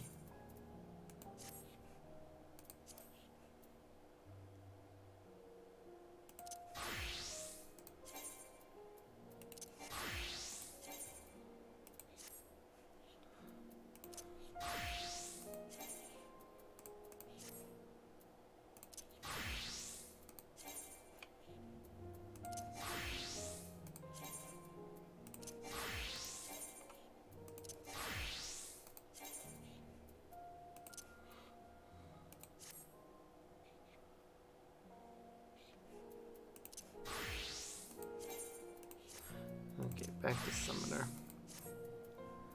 Get this back out.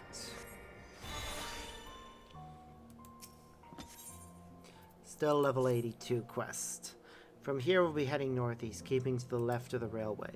While the route itself is straightforward, getting past the hordes unseen is anything but. Keep your weapons at the ready. They will attack their own countrymen? They spare their own but slaughter the rest without hesitation. They will try to avoid detection, and chances of sneaking by completely unnoticed are slim at best. I will lead the way, but in the event we are seen, you're to fight them off. Those two will follow us, provided they can refrain from drawing their weapons. I doubt they would be foolish enough to stab their guide in the back. I will not take that chance. With that said, let us proceed.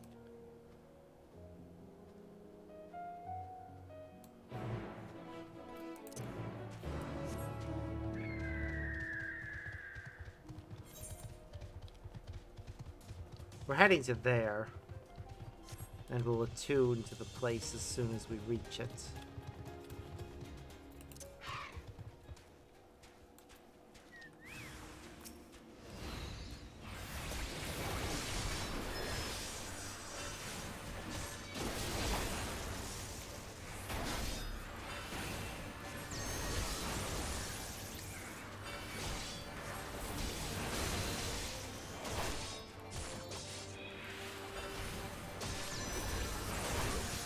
Haha. Fear my magic. I love how my weapon is just a book.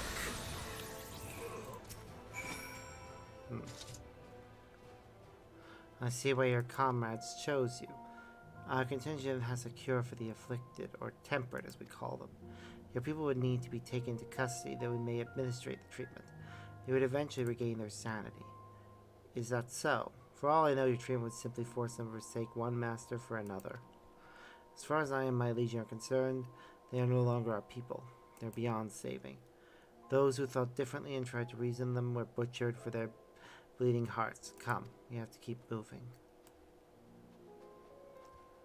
They think we would temper them from one master to another.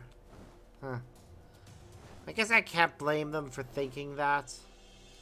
They were at war with us. They think we'd use any method possible. Also, the train derailed. It's tragic. I might as well. Let's just go for it.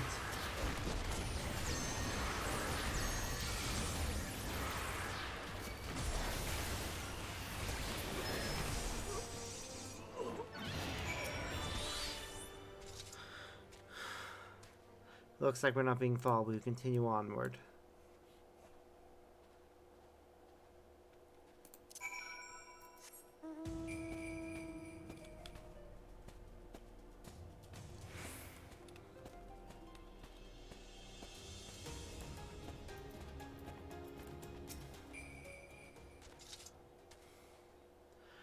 I meant what I said. These fields deserve only death. I stayed my hand, for I only have a desire to remain undiscovered, and that is still the higher priority, to avoid any unnecessary confrontation. Keep following the railway.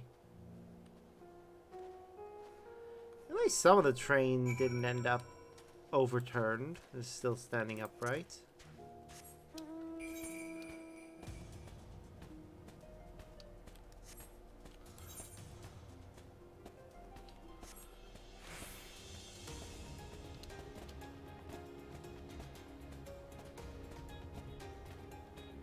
I didn't see any sort of entrance to wherever that is, but I guess it is a secret hideout.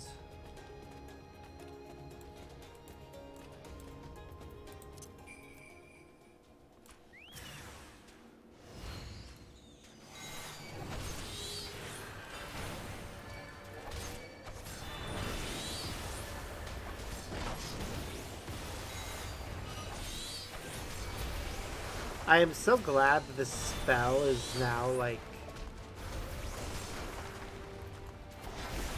colored according to the one we're using.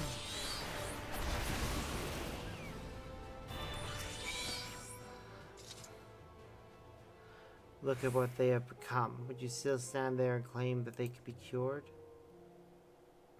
Those exposed to a vast quantity of primal ether may suffer severe corruption. Treatment, sucked victims are beyond salvation. Then you admit it. You have seen these monstrosities for yourself. Perhaps you will think twice before speaking of a cure.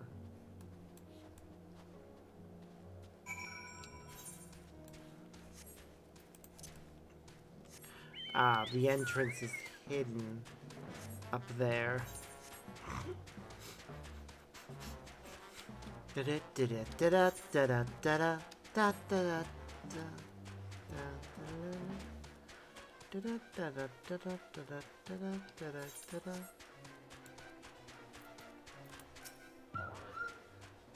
We're almost there. You have kept your side of the agreement, so I will keep mine. This way.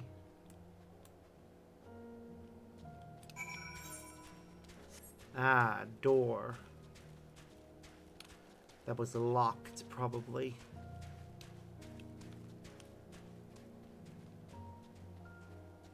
Nope, just a way down. This is Tertium, one of Garlemald's largest stations. It now serves as our headquarters. Send the twins ahead. I'll be with you soon, so wait for me at the bottom of the stairs.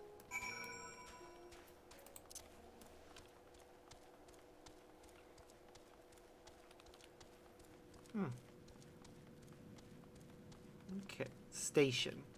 It's in train station. As in, they have an underground railroad? Okay. This really is just modern era. I mean, holy shit, there it is. I mean, it makes sense to use an underground railway as your base. No one would ever think of looking here. Oh, the Aetherite is not responding, meaning we can't sync up to it until we complete the mission in this area. Makes sense.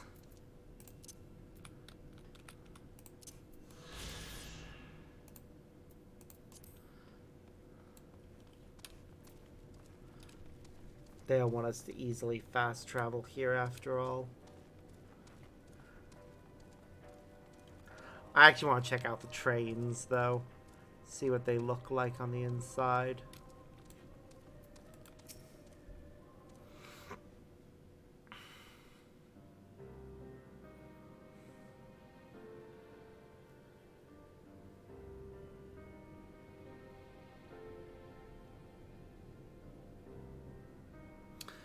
plain to see why they chose this as their base of operations. They could have done a lot worse. Even so, I imagine it's not the easiest place to live. Indeed, and if Julius was willing to make the perilous journey to Camp Broken Glass in search of food, their own supplies must be all but exhausted. They may be shielded from the wind and snow, but it's still bitterly cold. Much like Victor's spoils, it must be a constant struggle to keep their people warm. Lower your voices. While you may be here as my guest, the others will not take kindly to your presence. My commander is in the locomotive over there.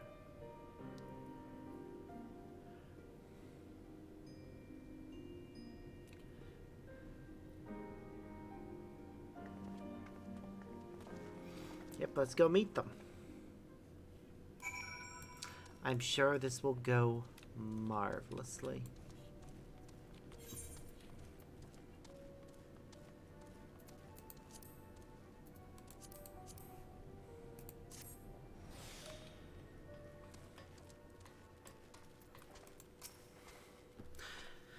Who will they be?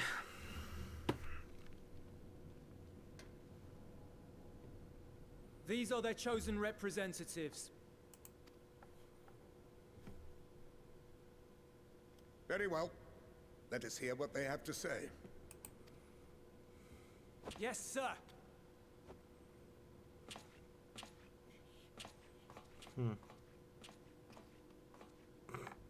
I present to you our commander, Lord Quintus Van Kina, Legatus of the First Legion. Quintus Van Kina. Okay. The first? I had no idea you had survived.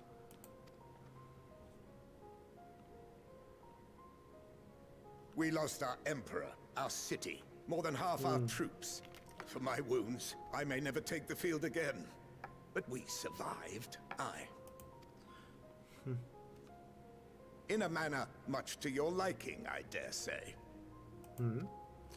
What do you say that?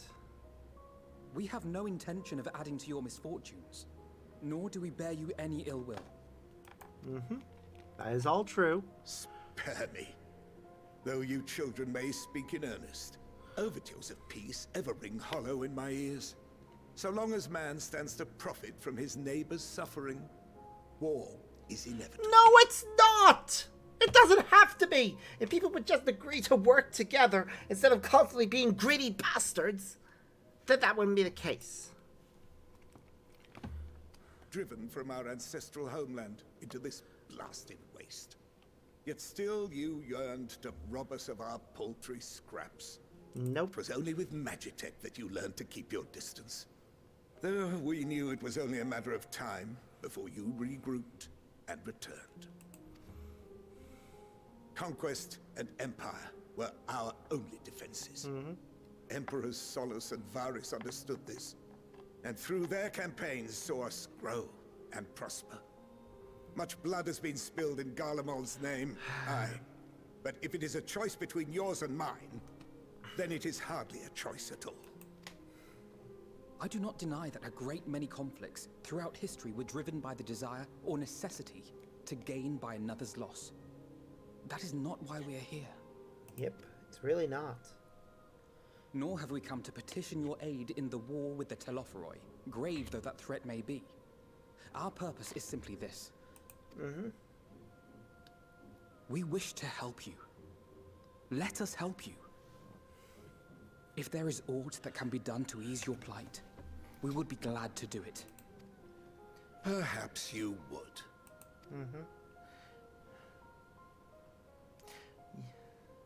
But regardless of the ideals you espouse, your leaders would not send an army into Garlemald if they did not stand to benefit.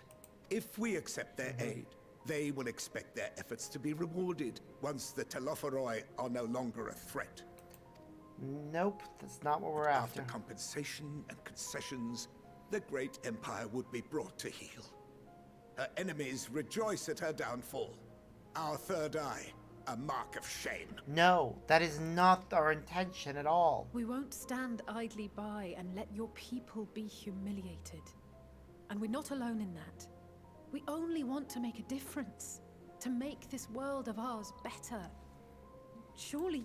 You can understand that. What I'm trying to say is, there are so many people who just don't care about making you suffer.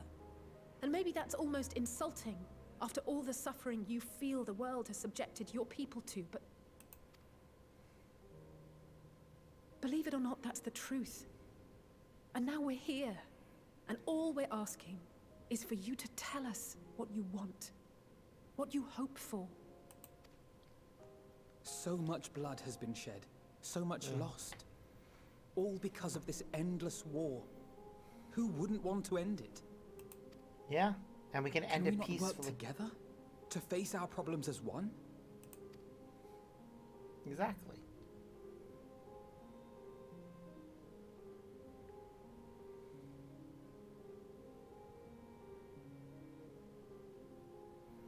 Answer me this, young peacemakers. If a world without conflict is your desire, why reject the unity and prosperity of Garlemald? Because you seek to subjugate everyone and take away all of their individuality. Is it because we do not share your faith? I mean, we would like the freedom to believe... That we do not share your heritage? You insist on making everyone subservient to you. Getting rid of all their individual cultures, individual beliefs, and forcing your will upon them. That our ideals and virtues differ? That we cherish and hold in the highest that which you do not? We all have differences, but we can peacefully coexist. Disparity is the root of discord, and peace built on compromise is flawed and fleeting. No, it's not. Happiness for one and all is a dream, and the reality is that to the victor go the spoils. No, it doesn't have to be that way. Live and let live. If you were willing to just let everyone have their own beliefs, customs, and just go about their days without trying to take what isn't yours, people would be fine to leave you alone to follow your beliefs. That is why we Garleans will never submit nor surrender. For freedom and for pride, we will remain true to ourselves until the bitter end. That is my hope. Cool. You can have that in your own land.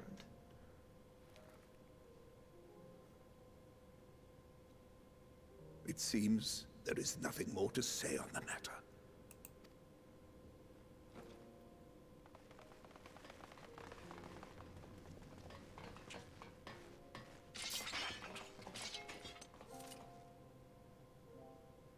You will remain here while I decide what is to be done with you. Do not be alarmed. No harm will come to you if you cooperate. Fuck off.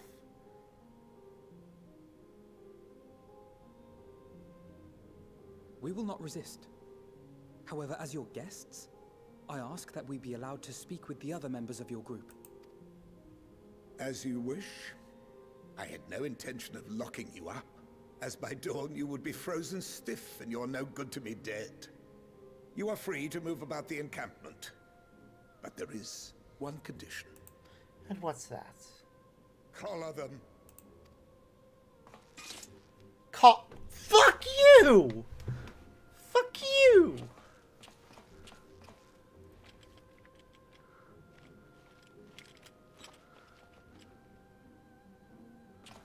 What are these?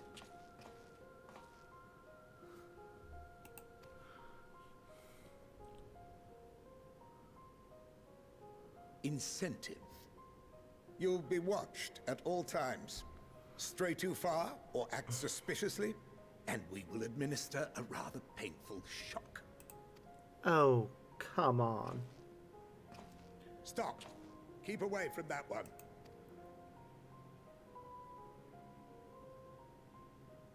The champion of Eorzea is not so easily cowed.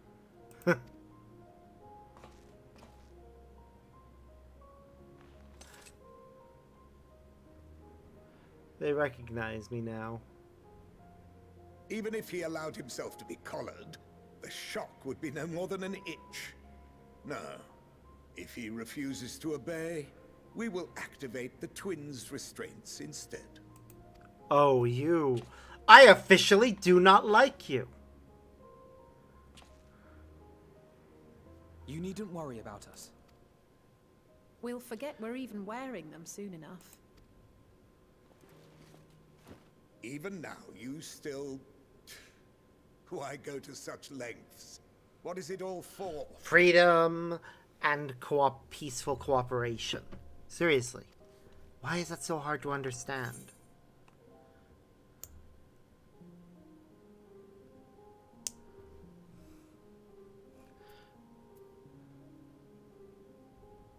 Because even the most bitter adversary will one day see reason.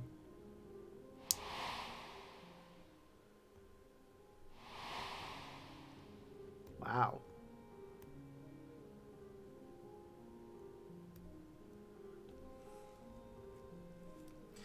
It's true. You are a curious one. A far cry from the merciless barbarian others paint you to be. Of course the Garleans see me like that. You will be their warden. Take them away. Yes, sir.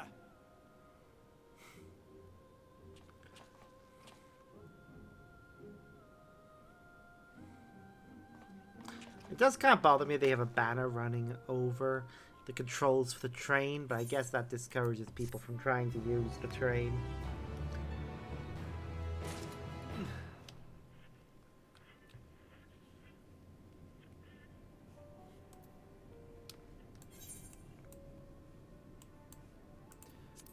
Can I use the Aetheryte yet? No? Shame. As per Lord Quintus' instructions, I am to supervise you during your time here in Tertium. Before you ask, no, I don't have a key or any other means to remove your collars, nor would I tell you if I did. If you try anything, you will soon wish you hadn't. Do you truly intend to speak with the others, or was that merely a ruse? We're in no hurry to disobey Lord Quintus, if that's what you mean. Perhaps you doubt the wisdom of his decision.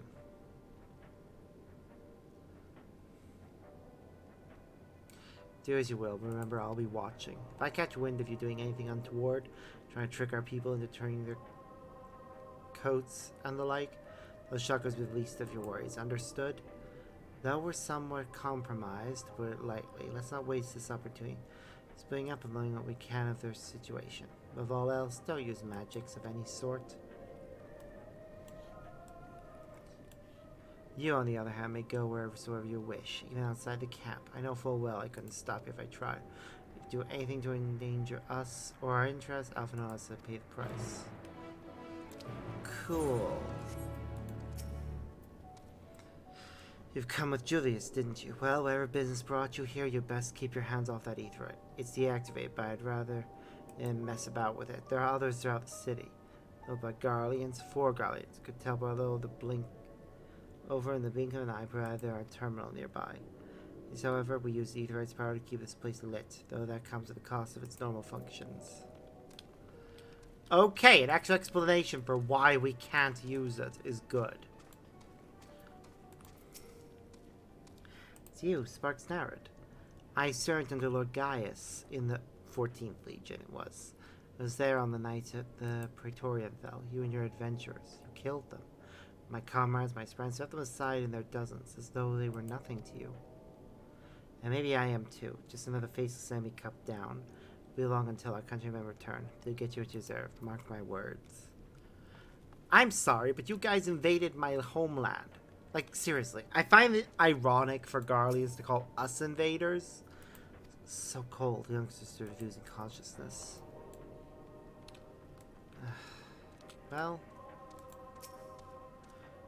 not to assist the likes of you be gone. Okay, they can't help us right now. I know who you are, the so-called champion, but come to gloat, have you? Smirk off your face, but love for calm praise, I swear I'll... Ugh. Damn, tore the sutures.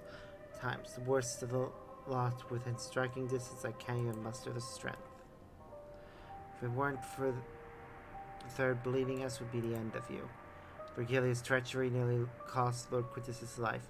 But we made our escape, took shelter in a mansion, tended to the wounded as we prepared to strike back, and then family gathered around the radio. Then the war, the terrible war. The capital was in chaos, but we were spared. You can call us a mercy. Mind intact, but body broken. A soldier in name alone.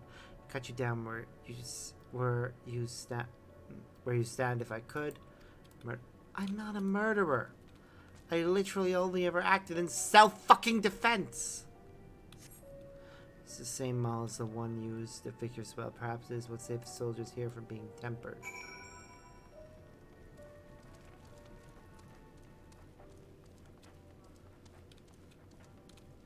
Okay, so this is what the inside of these trains looks like. I gotta say, I do actually, with regards to most trains, this kind of layout where it's all on either side, it's actually kind of a bit better. It would be nice if there was a thing down the middle as well, because that'd be more seating. But at the same time, you know.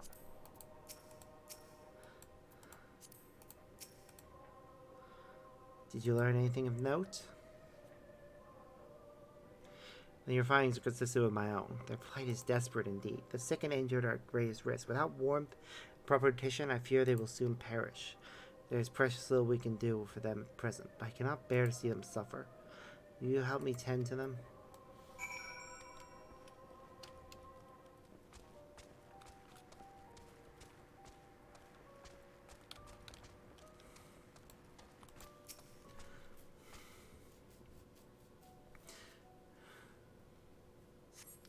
Who's there? My eyes, I can't see all that well. Thank you. The numbness has subsided a little. It won't last much longer. You should look to the others who can still fight. Give them my ration. If me going hungry means someone else lives to see another day, so be it. At least I can still serve in that way. These poor people.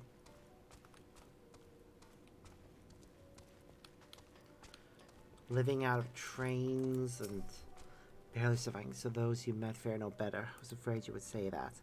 I know we were warned against meddling in their affairs. We can't leave them like this. Perhaps we might gain permission to have the contingent deliver supplies. Quintus may have made his feelings on the matter quite clear, but even he must recognize they are not in a position to refuse help. Maybe Julius could persuade them.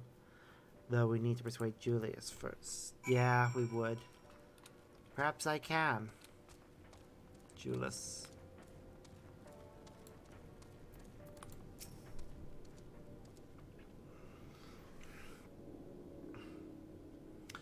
Well, seen enough.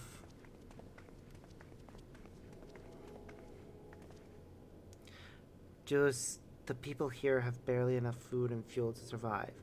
Have you and the other soldiers been able to procure any more supplies? We've been scavenging provisions from the nearby houses, as most families kept some stored away in the event they were snowed in. Still, going out and getting it is dangerous work, and we've a lot of mouths to feed. Fuel is the greater concern, though. We had some ceruleum set aside until it was stolen. We haven't identified the culprit. Could have been other refugees or one of the afflicted, for all we know. Either way, we're down to the last dregs. Without the heating they need, those in poor health are only going to get worse instead of better. If it's ceruleum you need, our contingent has secured a ready supply. We can have some sent over. We will not accept your charity. If we can hold on a little longer, the situation is sure to change. Aye, everything will change.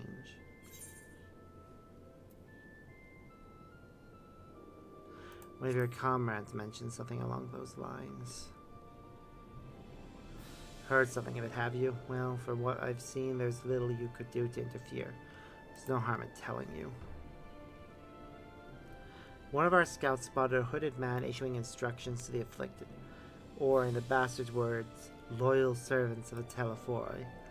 Then he made his way inside the Imperial Palace, or what stands in its place. Verify the seat of the enemy's power, we realized. Lord Quintus dispatched a messenger to the 10th Legion saying as much, and instructed them to join forces with the Provincial Legion to prepare for a combined assault on the Telephori. Once our allies arrive, your contingent will boost them rank for the hills. Then we shall reclaim the capital by our own hand. And how do you intend to survive in the meantime? At this rate, many of your countrymen will perish long before reinforcements reach Garlemald. They need help now. Say the word and we will bring you ceruleum.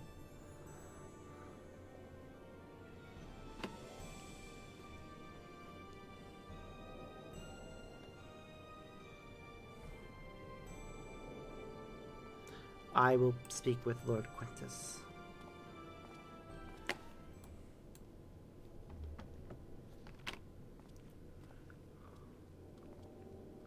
So, did he agree to it?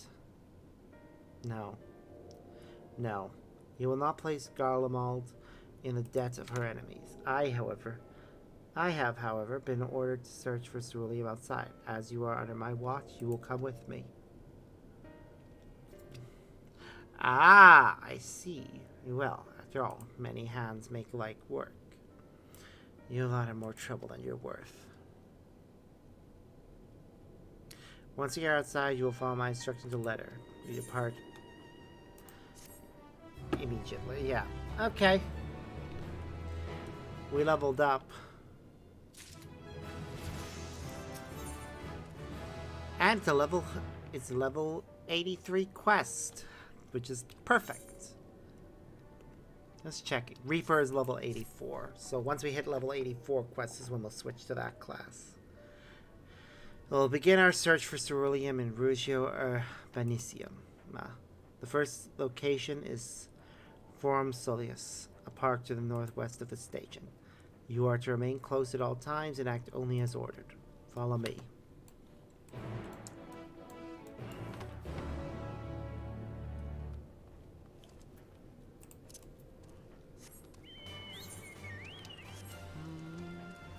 Ba ba da ba ba ba da.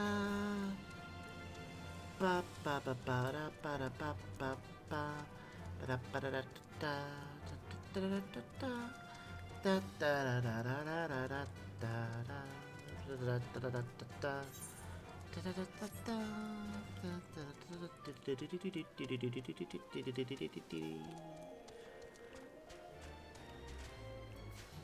I love this song so very much. Glad it made it in. There are many variations of this song throughout the Final Fantasy franchise. Can't really have a Final Fantasy game without the Chocobo song.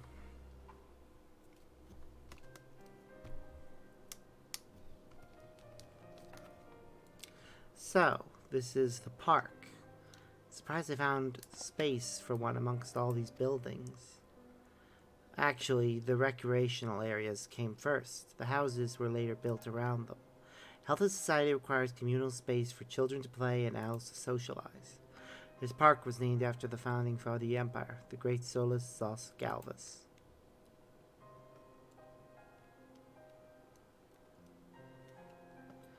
Did we come to extract ceruleum from the wrecked Magitech armor? No, we've already drained it dry. Same goes for the rest of the machina in this vicinity. But as the ceruleum has been stolen, we must scour the city for every last drop. I don't expect to find anything here. I've decided to try one more time in case something has been overlooked. So with your permission, we will commence the search.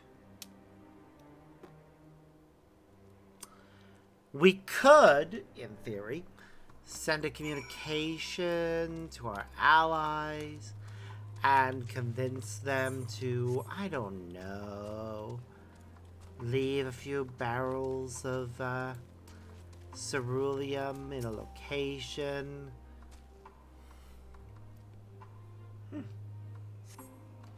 A cursory inspection of the wrecked Magitech confirms that the fuel canisters long since been drained of ceruleum, as Julius said.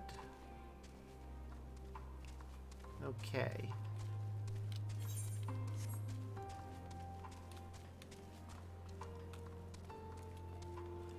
Aw, this is nice.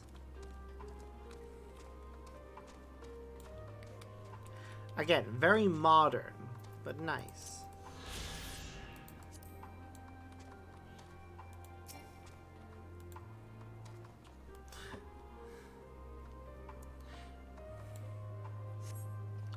The contraption is built in the style of Imperial Morshi, armed with a barrier of weapons and capable of transferring a different configuration. Children's slide. Oh.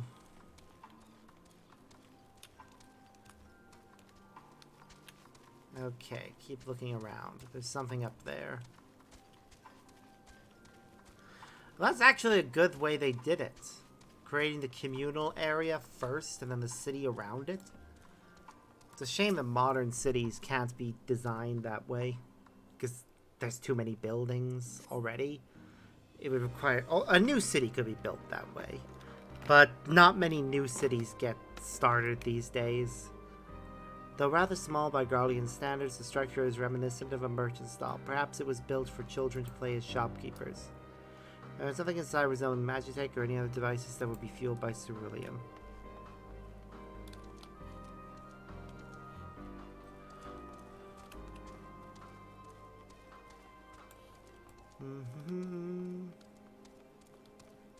Map of the Forum.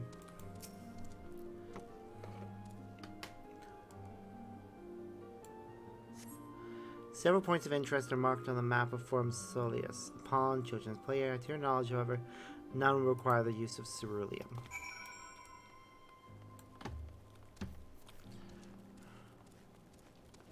It's a park. Why would a park need ceruleum, realistically? Also, that map appeared to be upside down. At least based. Like, if you looked at it, right? Actually, hold on. I see how it's supposed to be now. I don't know. It looks wrong to me.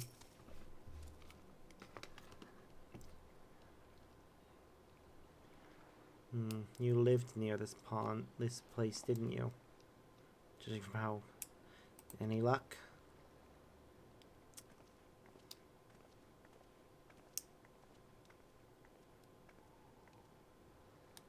There's no sign of any ceruleum. Highly surprising, but disappointing nonetheless. Good up noticing you gazing at the pond. Is something the matter?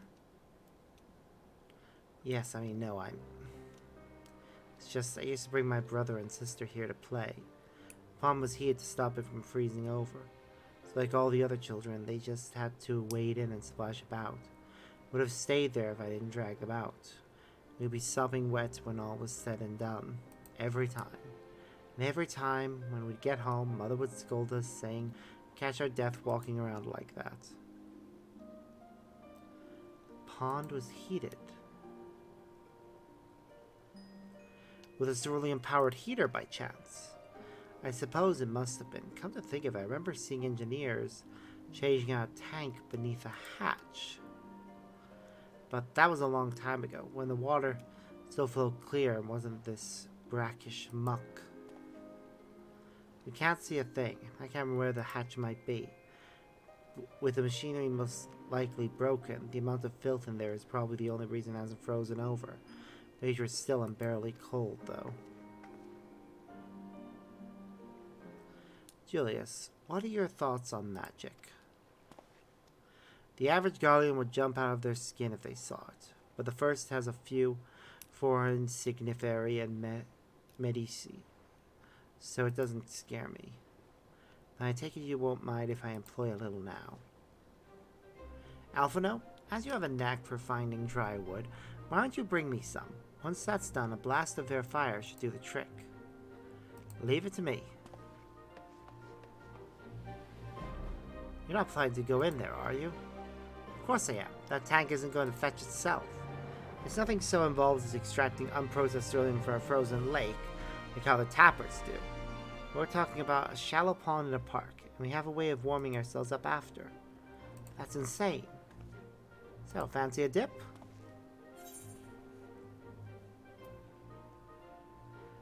Step aside while I drink the pond dry. That way we'll find it in no time. That sounds funny. That may be the stupidest thing I've heard in a while, and that's saying something considering who my brother is. Enthusiasm, though. Let's do it my way first. If that doesn't work, perhaps then you can try your method, with Alphino's help.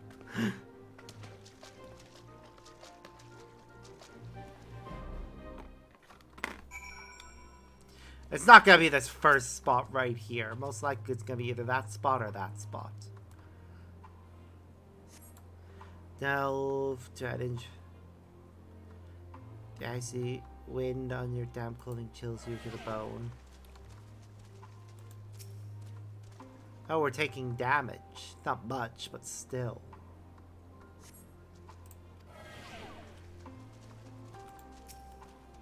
Still have to check it just in case. So I can go to this spot right here. No? Okay. Of course it's gonna be the last spot we check.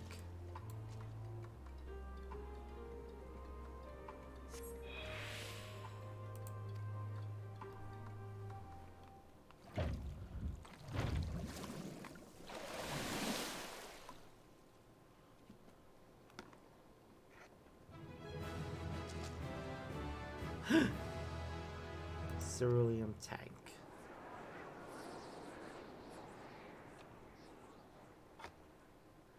With grand discovery comes a great person become acutely aware of the freezing cold and runs or emanating from every ilm of your body. Pinch his nose shut when you deliver to him your prize.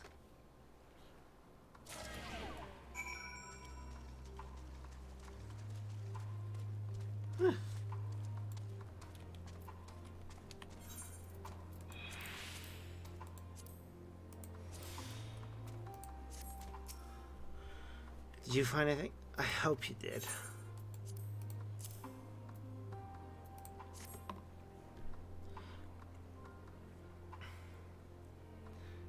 That's it. There's still some ceruleum left. Fire's still not ready. Hold on, I'll give Alphino a hand.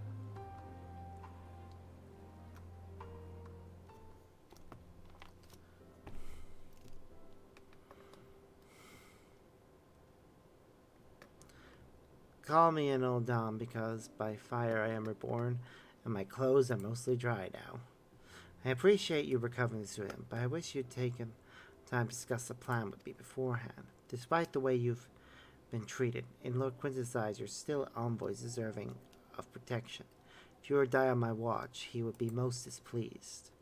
Your concern is duly noted, but all's well that ends well. Not gonna lie, I kind of like the necklace. I know it's a collar. It's meant to be a collar, but it looks more like a brooch, and I kind of like it. You mentioned coming here with your younger siblings. Did you grow up in Garlemald? I did, not far from here. My father was an accomplished researcher in his youth. For his contribution to the Empire awarded an estate. We live well, better than many. Meh. The air isn't poisonous, it's just cold. What was Garlemald like in those days? Everything. It was everything you could imagine. So much more. Even during the coldest winters, we always found warmth and comfort at home. Coming in from the snow, taking off your coat and sitting down for a hot meal with family. Visiting friends and relatives, receiving that same welcome, knowing they had everything they needed. Walking down the street, seeing the lights in all the houses, hearing the faint sound of laughter and song, of happiness. Oh, you sent me something funny. Okay.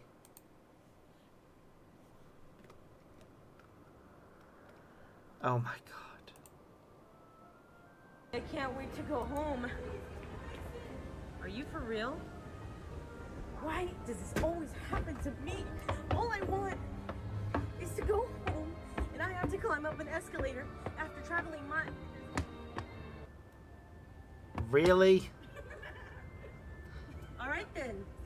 Cinderella lost her crock, and she caused me to have to walk. I'm going home. Yep. Wow. Just wow.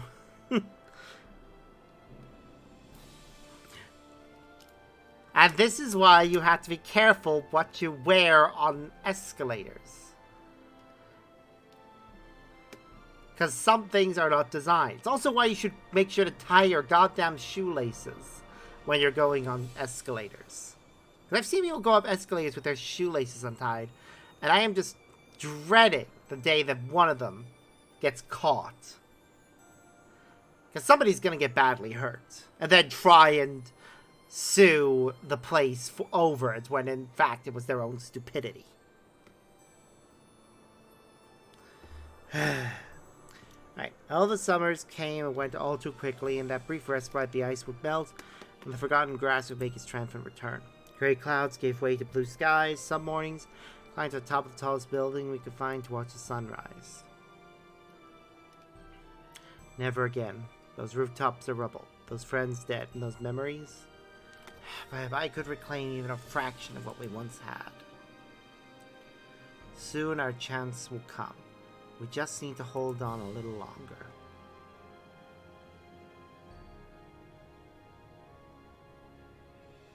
It is unfortunate that Alphino's ponytail clips through his weapons.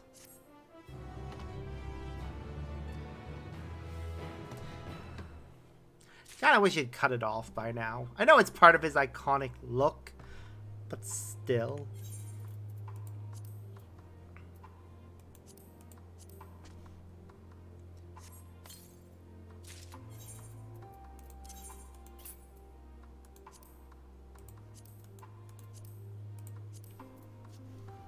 Alright, let's get rid of stuff we don't need anymore.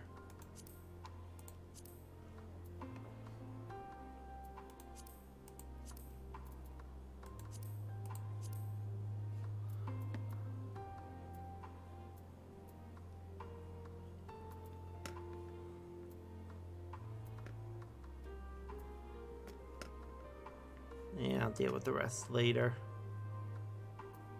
Actually, hold on. And we don't need that either. There we go.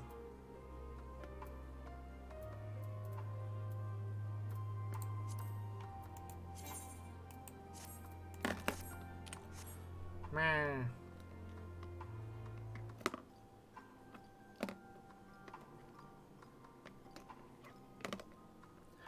Wow. Wow. Silly is what you were.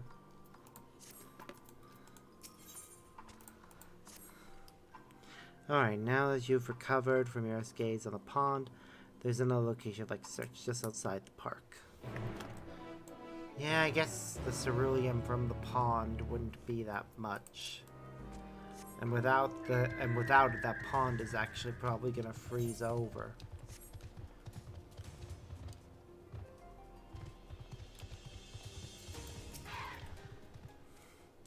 As you can see, this place is littered with the remnants of various types of war machina.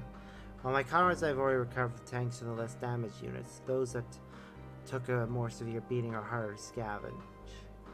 Besides, save those for another time, that time being now. Rather than prize them apart piece by piece, you remove the outer casing using compact explosives. With luck, we'll gain access to the tank without rupturing them.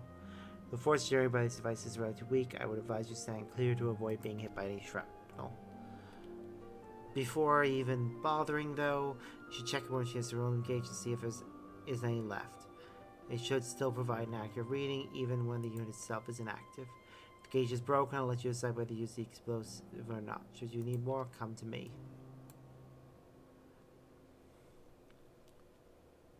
Sir, let's get to work.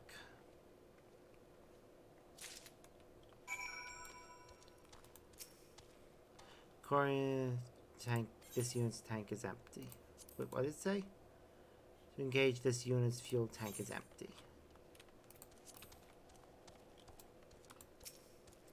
So engage unless you appears to have been broken, giving you no way to determine how much the fuel tank may hold.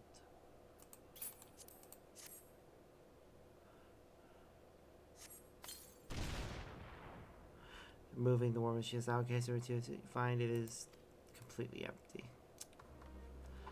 God damn it. What a waste of perfectly good explosives. Sim gauge appears broken. We can't know unless we try.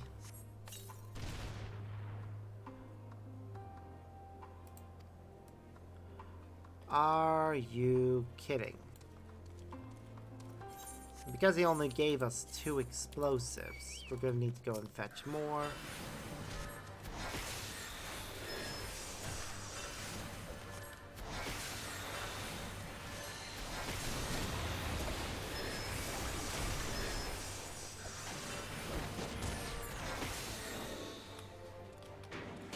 we go.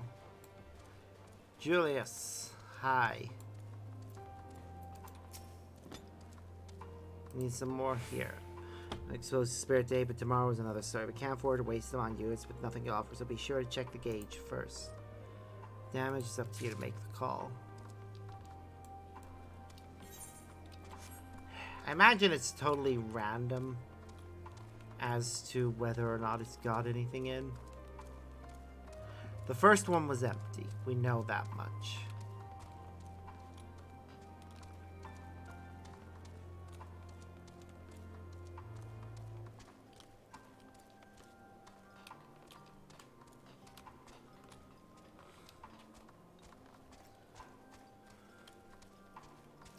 Alright, I see two more. Hopefully one of them has something.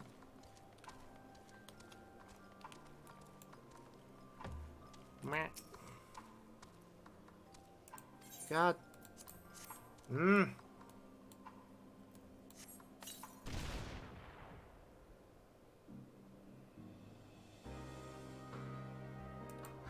Still half full or half empty, depending on one's perspective. Silly.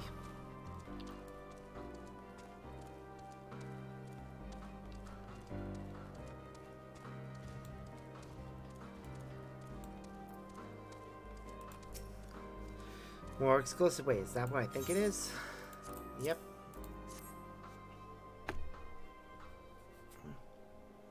You've done it again. Truly, luck is on your side. With this, we should be able to refuel quite a few of our heaters. I head back. Wait here while I go and see how LSA and Alphino are faring.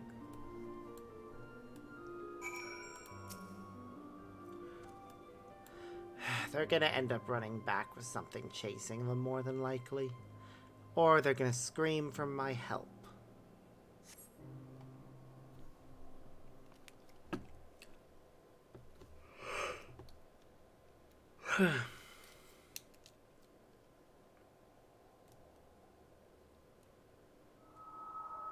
Finally escaped the watchful gaze of your keepers, have we?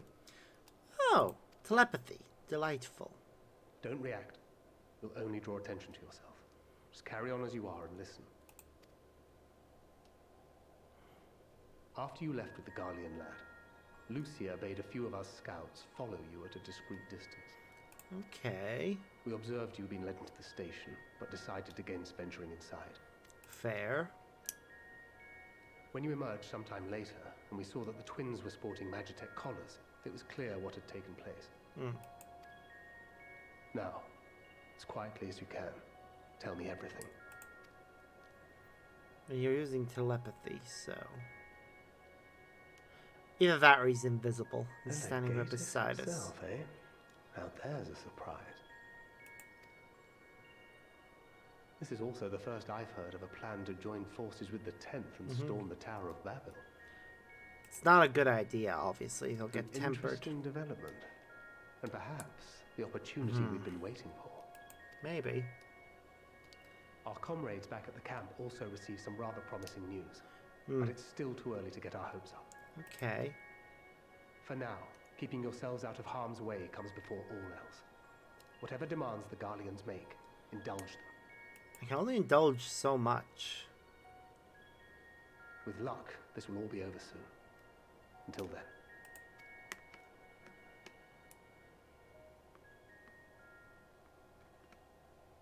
I think it was just invisible. They had not gone far. We searched high and low, but no luck, I'm afraid. I might have guessed you'd be the only one to find anything. I wasn't expecting much to begin with. Eventually, there will be nothing left out here for us to safely salvage. For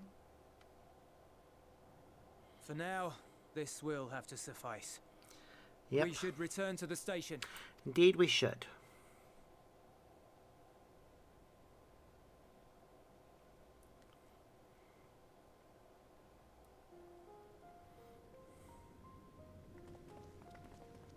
Ah, there you are.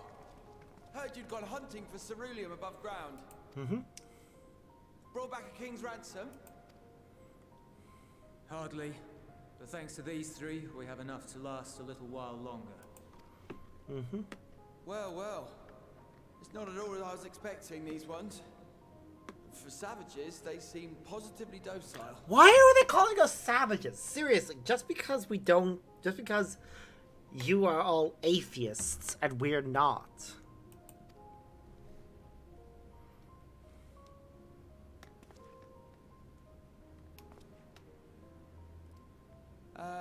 It's a poor attempt at humor. In all honesty, I'm grateful for your efforts. But even with another night of warmth, there are those among us who may not live to see the morrow.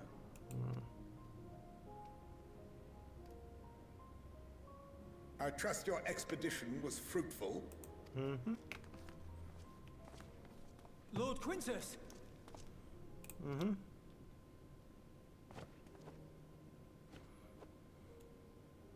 Use what you procured to refuel the armor. Fuck off, no.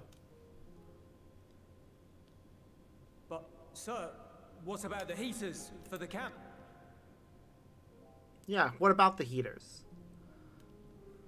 The time for action is upon us.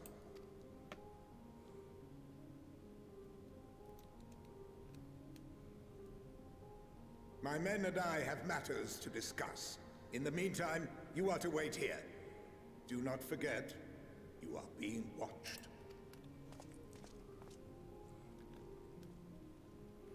We need to hear this conversation.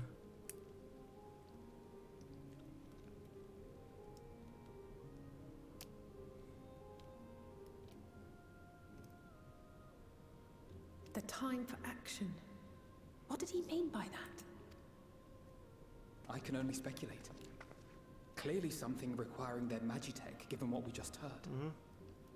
Whether they plan to utilize it now, or after they join with the 10th, is another question. Mm.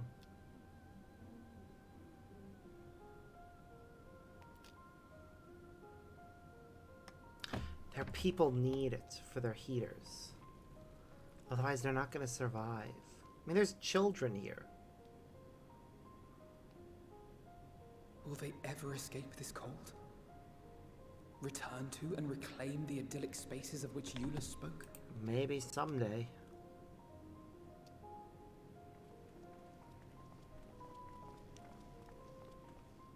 Finished your war, Council?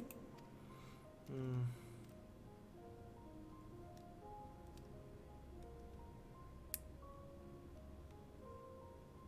Alphino and Alizé are to stay here as our prisoners. They will be released once your comrades have relinquished their supplies and withdrawn from Garlean soil. Of course they want to deal with Until our terms are themselves. met, they will be detained at a separate location. Wow. After everything we've said and done, this is how you Yeah! treat us. Because they're evil! Like, yes, Garlemald is full of innocent people who are good. But anyone who's part of the leadership is corrupt as fuck. And many of the people are indoctrinated. Limited supplies. They may stave off cold and starvation for a short while, but what then?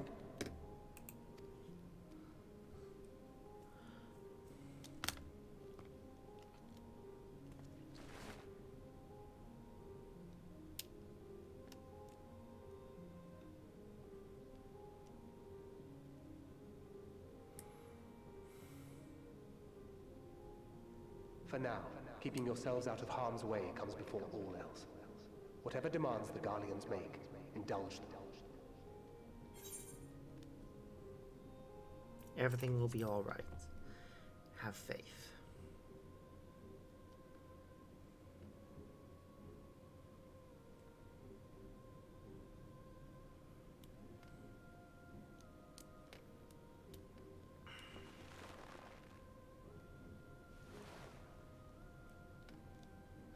Get them out of here.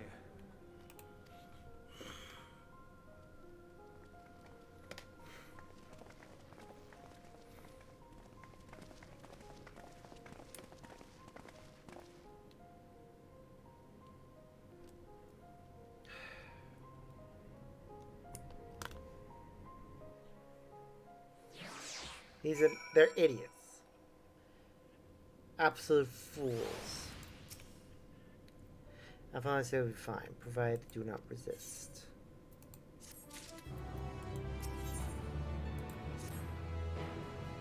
You will accompany me back to your camp where I'll meet with your leaders and present Lord Quintus' demand. However, there is something I would ask of you. Assuming your contingent complies, supplies to surrender will need to be transported here. That task falls to Legionnaires Marcellinus Octavia, who will pile Magitech armor to your headquarters. You are to inform them that we are leaving shortly. Tell them to ask Eel for further details in those words. Once you've seen to that, meet me by the exit.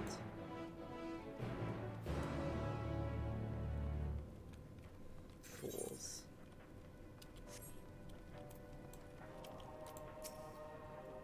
You again. Ask Eel, he said. So that's me of it after all this.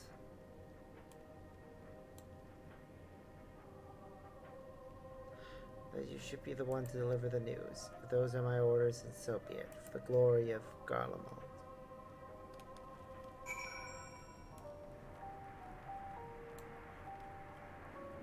I swear to God, if they attack us, I will be disappointed.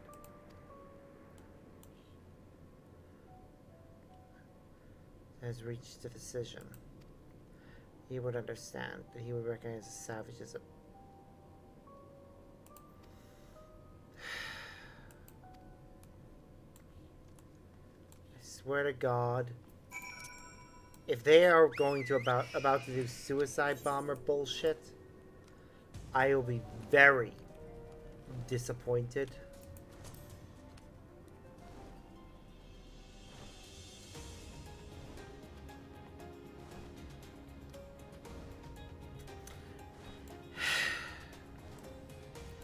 Why are we even trying to help Garlemald?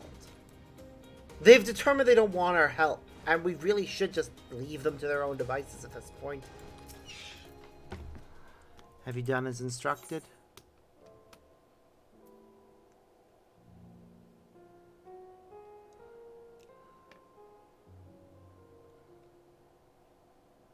Their duties involve more than the transportation of supplies, don't they? Duty is really a simple thing. We have been given additional orders, so whether we will be required to follow them depends entirely on your contingent.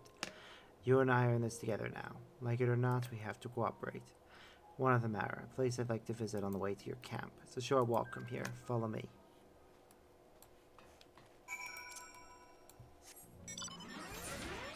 Oh look, I have my own Magitech.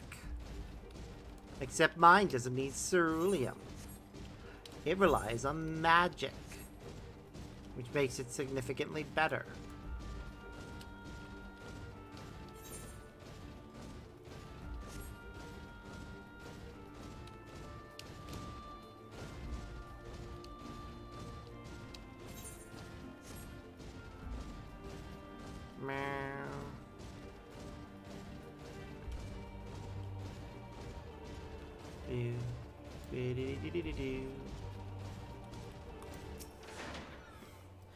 Lingers by the ruins, reluctant to leave and reluctant to say, unable to move on.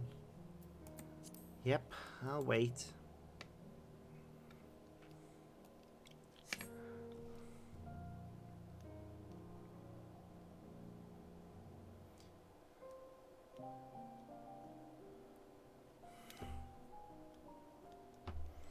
This must have been his home.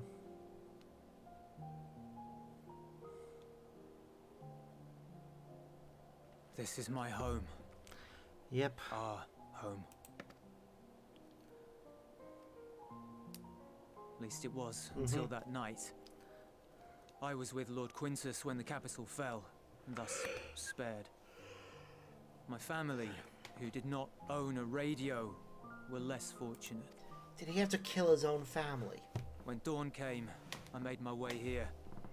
My parents, my little brother and sister, they were still inside. And you were forced to put them down. But they weren't themselves, and they tried to. And I had to.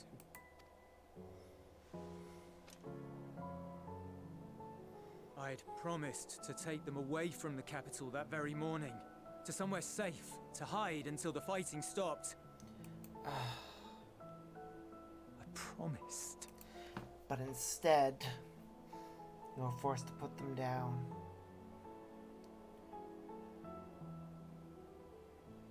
The Garlean flag bears a chain. The bonds between our countrymen. That's not what they A represent. red link at its center. The blood of the fallen. Our loved ones who lived and died for Garlemald. That's what that's meant to be. And that's what that's meant to represent. It's not how how other people see it in other places. But if she too fell, who would be left to remember them and their sacrifice? What enduring proof would there be that they were ever here? If we had turned to your gods, would they have saved us? You turn to your allies, your fellow men. I'm sorry, forget I spoke. We literally designed a device that helps you.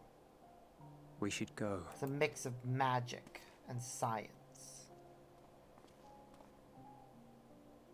If we were able to make enough and share it amongst everyone on the planet, everyone would be immune to tempering. It's no use. Believe me, I do not enjoy being here any more than you. But he wanted us to play along, so that is what we will do. Mm-hmm.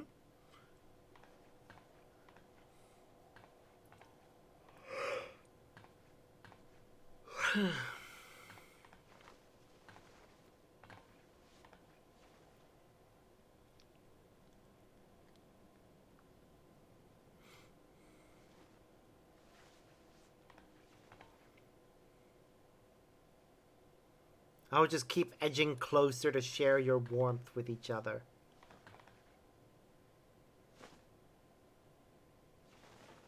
Aww. It's so cold. Yep. Painfully so. Unbearably. You guys come from a much warmer place, in fairness. I've been thinking about what Quintus said. About why no one would accept Garlean rule. Mm-hmm. Irreconcilable differences. When coexistence isn't an option, only conquest remains. Coexistence could happen.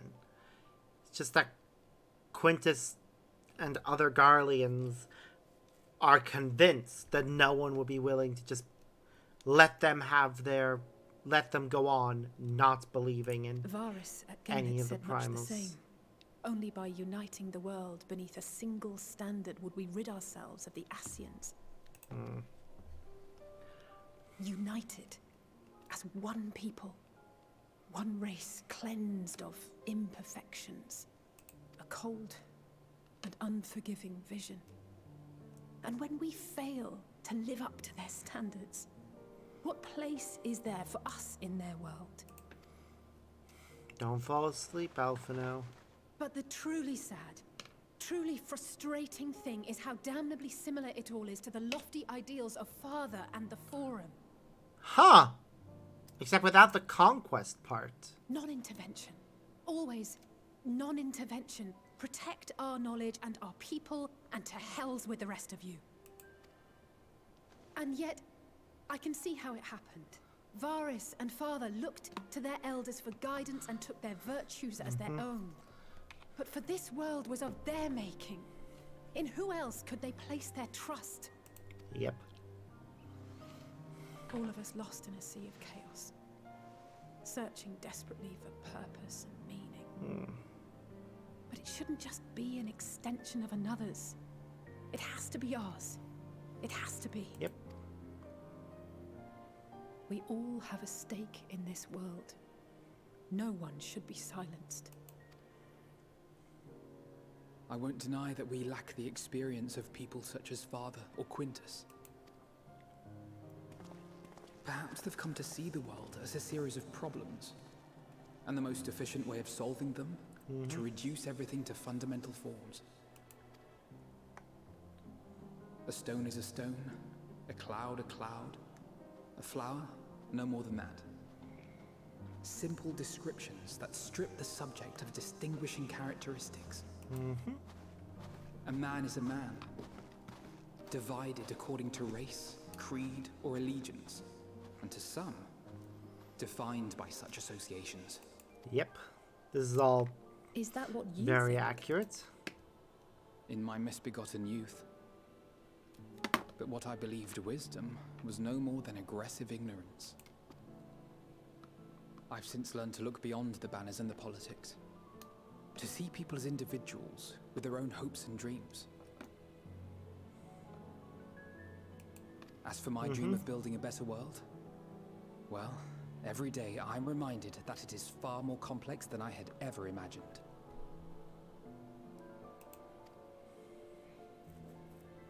But it only spurs me onward, to find the wisdom and the strength to see it through to the very end.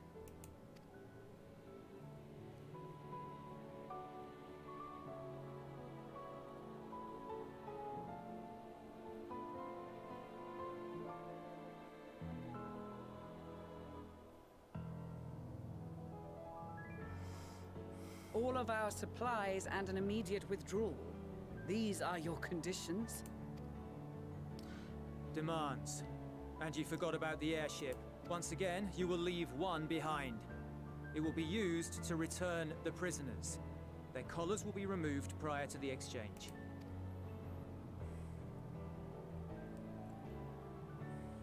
So in the end, not even Father's expertly worded rhetoric could deter you from your chosen course. Apparently. Huh? Not that I thought for a moment that it would. I've no love for violence, of course, but ours is a cause worth fighting for. Damn right it is. I just would. Sometimes Realize the it only too. way to protect the ones you love is to take a stand. To refuse to suffer in silence. I want you to know I share your conviction. Whether it be on the battlefield or in the debating chamber, I won't back down. I guess what I'm saying is...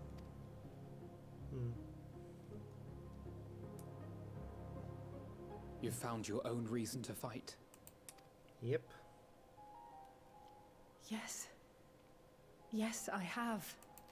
God's willing, there will come a day when we can finally lay down our arms, and there will be peace. But not until the Telophoroi have been defeated once and for all. Yep. And you, brother, will have a vital part to play. By your words and deeds, you'll lead the way. Yee. I pray I am up to the task. There'll always be naysayers. Those who think us fools for even trying. Meow. It's easy for learned elites to criticize earnest efforts and assert their moral superiority, all without offering alternatives. Not that their sophistry has ever wounded you. So stubborn and strong. Stronger than you even know. Don't ever change, you hear me? If you stumble, I'll be there to catch you. Or give you a thick ear. Maybe both, for good measure.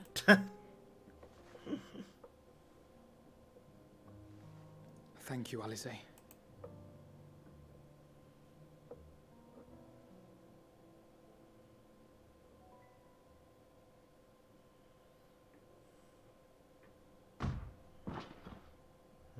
What's happening?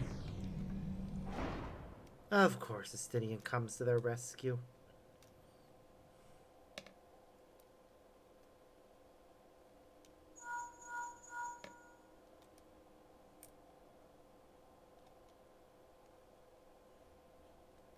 The scouts have secured Alize and Alfino. Their collars were removed without complication as well. They report no casualties, not for their party nor the guards, who will wake from their premature slumber in due course.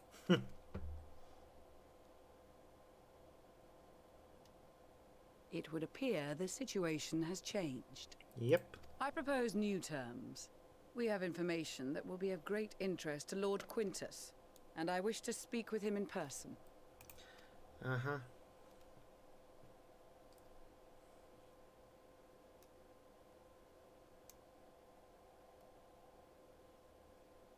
No. In the event you rejected our first proposal, we came prepared with a second.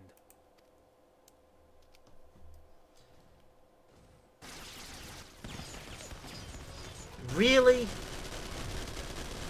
Ambush!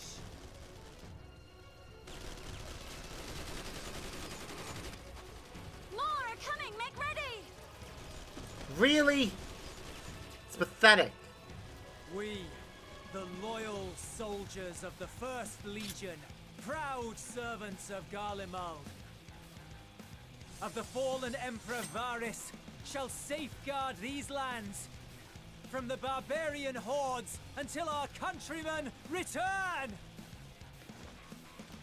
Really, mate? Stop, both of you!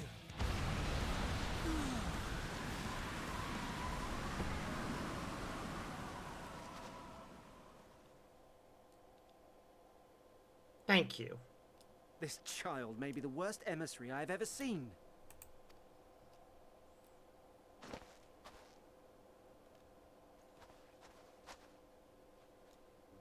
We received an urgent communication from the Grand Company of Eorzea. Envoys from the Imperial Army, led by members of the 10th Legion, came to Alamigo and requested an audience. Oh. They explained that their efforts to coordinate the reclamation of the capital with the aid of the 4th, 5th, 8th, and 12th had ended in failure. Oh. Communication between most legions has broken down entirely. Most of the 10th's conscripts have deserted, leaving their forces severely depleted. That is why, unable to continue the fight on their own, they and their allies turned to the Grand Company of Eorzea for aid. Huh. Lies. Every word. It is the truth, and I have not finished. The 10th has requested that we deliver a message to Lord Quintus. Mm-hmm. Have the ill stand down.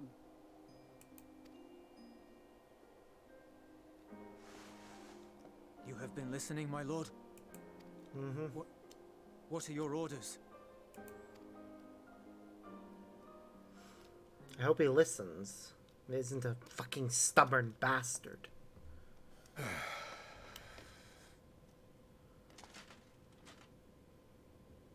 Inform her that we will honor the 10th's decision. Finally! Some fucking sense from these fucking morons. Dignity. Oh, calm your tits. You still have your dignity. You still have hope. You just had to work together. I release you from your duty. All of you.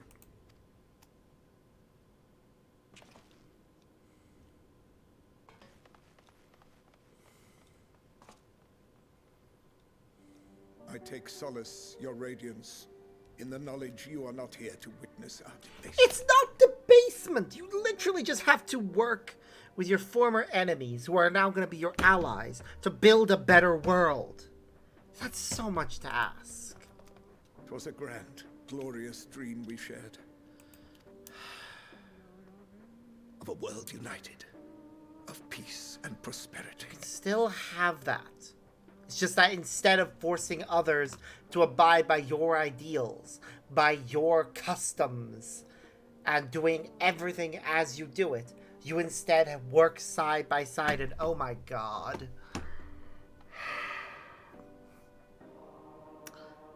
He's British. He's freaking British.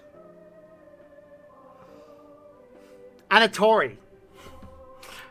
God damn it. I can't believe I can make that comparison. We are ghosts, you and I. Memories of days gone by. Wow. I don't normally like reeling real world things in, but yep. Forged in blood that I will not see tarnished. Now I have to tell my partner that. I thought that.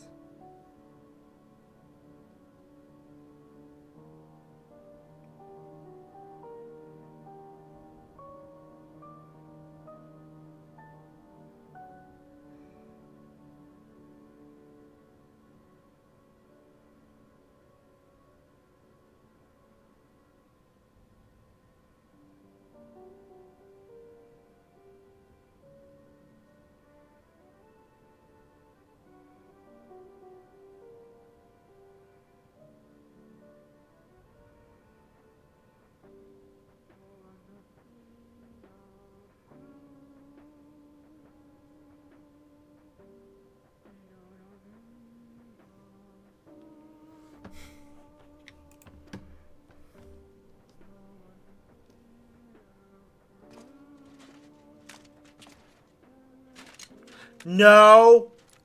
No. No. No. No. No. No. No. No. Fuck off. No. Fuck off. No. Bad. No. No. I swear to God. No. No. No. No. No. No. Please don't. Please. No. No. No. Quickly! We have to reach the station before it's too late. If there is still a chance that Quintus will agree to a truce, we must take it. He's not. I just hope we get there before he and his men do something rash. Oh, you mean like kill themselves?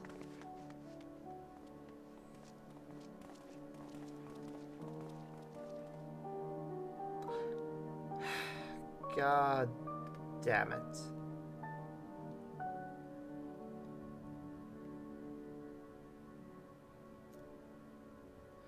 He would rather die than just realize that the world has changed. God damn, he really is a Tory.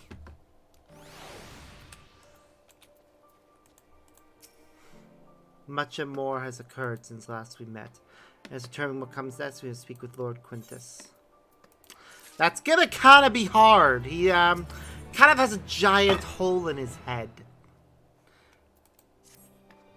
Before we proceed, tell me what you know of the First Legion, disposition of their forces.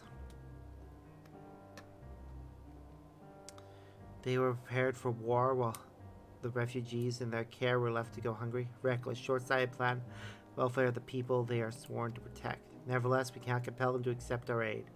If we were to arrive in force with the intent to do so, we'd only incite panic. Perhaps they can be persuaded to follow one of their own. Go with Julius back to the station and have them leave the refugees here. Some may be unwilling or unable to leave, but for the time being, I'll take what I can get. Elfin and the scouts sent to extricate them should already be at the station. We'll also have our other comrades in the area lend their support should it be needed. Understood.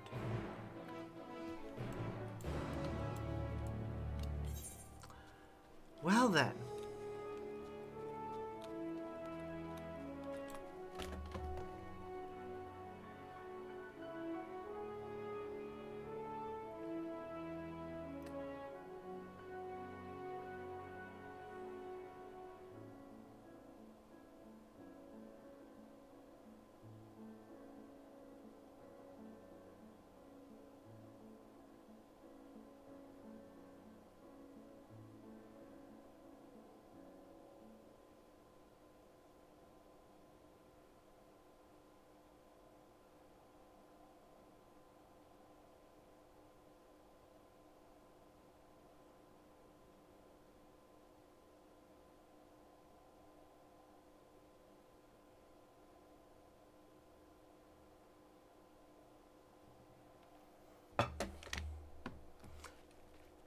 That is a shame. Quintus actually had potential to be a very interesting character, but, well. Question, do I look imposing, intimidating, perhaps? Nope. Sorry, you must think it's strange I would ask such a thing. The truth is, I encountered a boy near one of the storms. Called out to him, he ran away beside me. I was only trying to lend a helping hand. When I learned that the place was used as a granary, so I was most likely searching for food. Now, thanks to me scaring him off, he probably had to go hungry. Could have myself if he stopped because of me, though I fear he'd only run off if I tried to approach him. Perhaps you would mind going in my stead? Here, you might find it more easily with a telescope. Me, the common guide your... Yep. Well.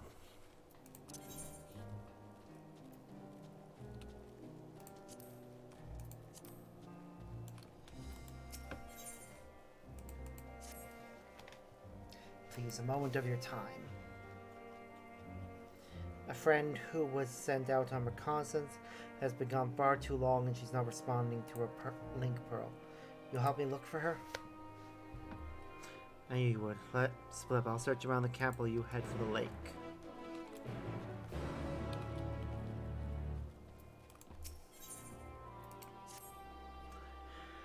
Just who I was looking for. Allow me to introduce myself. I am Rilonod of Ishgard. I've been put in charge of our arrangement with Tapper's Den, you see. However, the very first of the tappers to come bearing ceruleum has asked quite a lot of us, if I do say so. Wish for our help in getting Genterna Platform G up and running, the very same platform that's the head of the Imperial's primary energy pipeline. What's more, he's a Garlean. He's convinced the only engineers left were from conquered territories. In case I'm not qualified to judge the motives of the man, I feel much more at ease if I had someone of your experience helping to make the call. I thank you for your willingness to assist. Let us go and speak with the tabber in question then. He's a man by the name of Appius.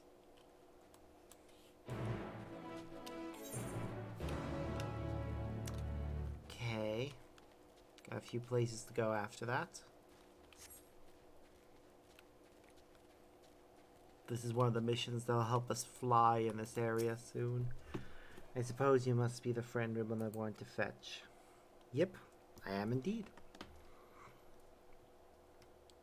I know they're never going to let us play as Garleans, but it'd be fun if we could. You have my thanks for getting him to agree to my proposal. Don't misunderstand, I have yet to agree to any such thing. I merely wanted someone else present during our talk. Very well, though I do believe for a deal would be a boon to us and the ill-starred contingent alike. I used to work on Genterna Platform G, you see, so I know more than most about the facility and its operations. That may be so, but your relationship with civility notwithstanding, why should a guardian such as yourself still be taking refuge in Tapper's Den? We've been led to believe that the former workers residing there were from other territories. You're right on the technicalities. I was a supervisor rather than your technical staff. When that platform went down, it only seemed right that I stay with my crew. I always thought we were close, but living alongside them in Tapper's Den has made me realize that I took them and their skills for granted. And that's to say nothing of the blind eye I turned to their struggles. That's why I came to you. It's high time I be of some real use to them, and everyone else if we're lucky. If we manage to get the platform back in working order, it'll dramatically increase our capacity to pump and refine ceruleum for everyone in the region. Sadly, we're more than a few hands short of a full workforce, not to mention the lack of supplies. This is precisely where you come in. Help us get things up and running again, and you'll have your share of the ceruleum coming out of the rig. You couldn't come up with a more mutually beneficial arrangement if you tried. So he says, what do you think? It seems trustworthy to me.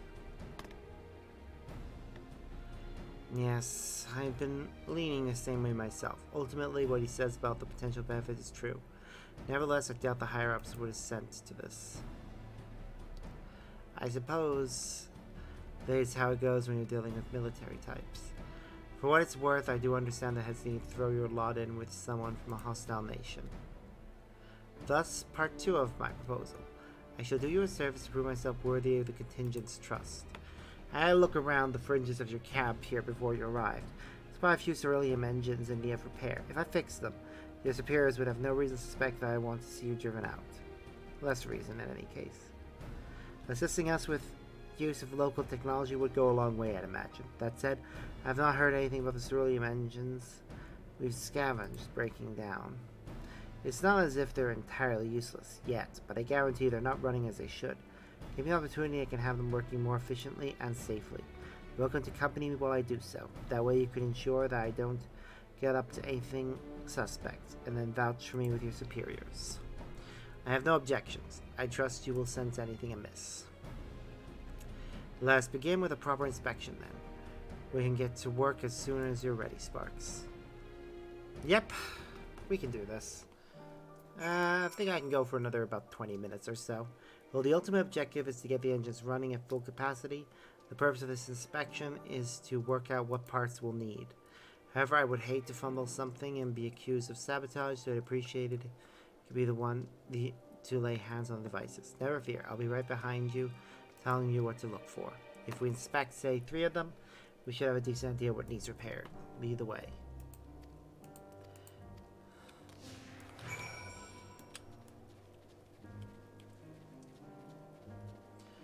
Cool, we need to inspect the engines then.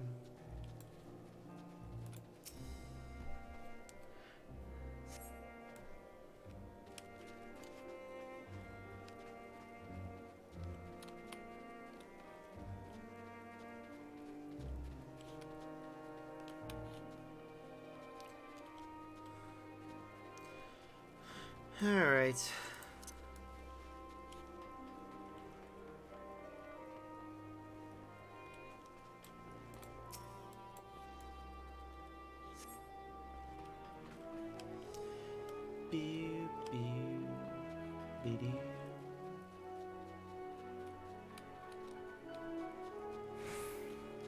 There's the other one.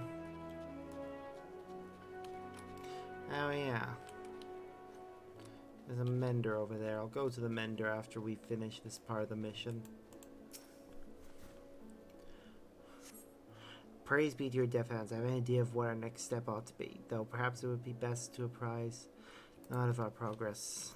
Yep, it would be.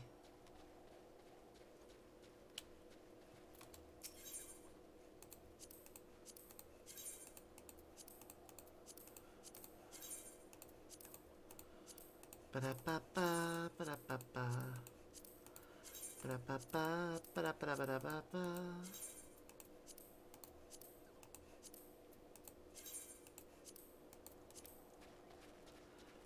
Back to him then.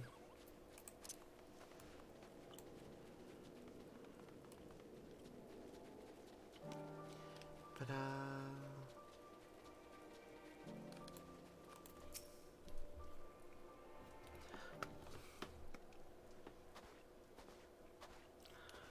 How are our engines? Alas, a few of each of those we examine are guaranteed to break down sooner or later should you continue using them in their current state. Surely you jest. I swear it on my integrity as an engineer. You are in dire need of instruction in the proper operation of cerulean engines. You saw the little lamp light up when you touch a switch, correct? That only illuminates when there's an issue with the engine. They were switched off for want of fuel when the settlement was abandoned, no doubt, which prevented them burning out, only to let them freeze solid instead. Your lot to turn them on. From the state they're in, I can only assume it didn't occur to warm them up first. Instead, I noticed you have heating technology of your own, but I will do you no good should the engines to power them break, now will it? You have nothing to lose and everything gain from my assistance. I am a machinist from frozen climes myself, and what you say sounds plausible enough. Very well. On behalf of the camp, I formally ask you to repair the cerulean engines. I suppose that means I will be taking responsibility if anything goes wrong, so you may as well use your own two hands this time. Spirit, I knew you'd come around. Well, that was easy enough for getting something that's essential for us gaining the ability to fly. Ere you become even more excited, will you indeed require additional parts to perform repairs? I cannot say I've spotted any likely spares while setting up the camp. It's so good to have a quick-thinking machinist like yourself on my side. No amount of folly will convince me to take you to my superiors ere we have physical proof of your good intentions. Now focus, please. Are spare parts required, yes or no? Yes, yes. You're awfully tense about the shoulders. Did you know that? I will be needing a replacement carburetor for one of the engines. Fortunately, the same sort of engines were in use at Marine Station G last I checked. We ought to be able to find what we need there. After I've swapped out the faulty part and made my other repairs, I'll warm the engines up properly. That should clear any cerulean residue and allow them to run at full capacity once more. With that in mind, I want to start taking things apart. Can you fetch the carburetor for me? Do you even know what a carburetor is? Yeah, I can find it. Well, I'd hear you now. Can't just ask him to do your bidding, rudely at that. I'm used to being ordered around. If you're certain, you will need to look for a sort of tube connected to the cerulean engine's core. Many devices utilize them.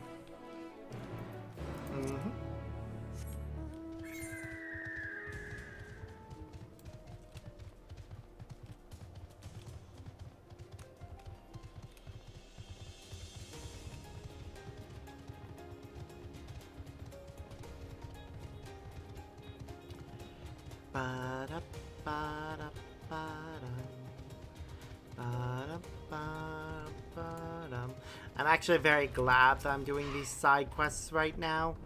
Something to break up the tension that comes from, well...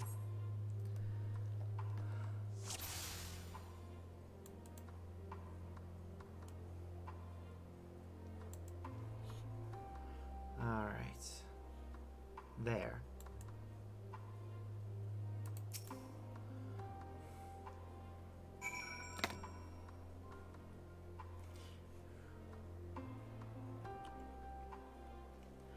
He was hiding, he popped out.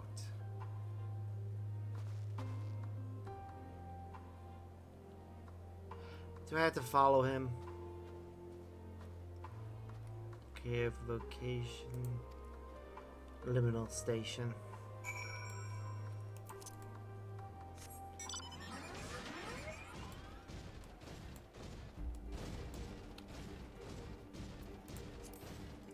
Away.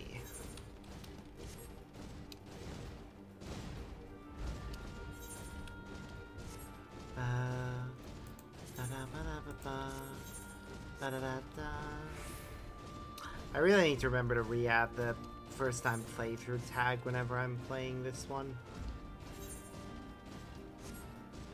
Because it is my first time playing through Endwalker.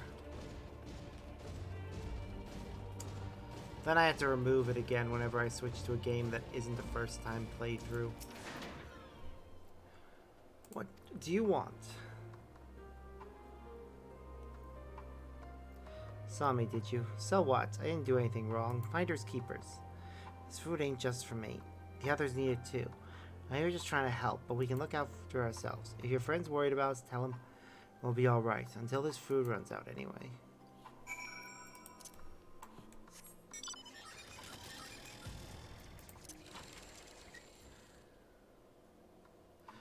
I like having that one in the roulettes for when we can fly. Same with this one. But it feels weird whenever they pop up when we can't. This one's fine. All mounts can fly, but the ones like this are much better for when we're in areas that we can't fly. Just because they look fine when they're running. But the ones that are specifically designed for flight look weird when they're not.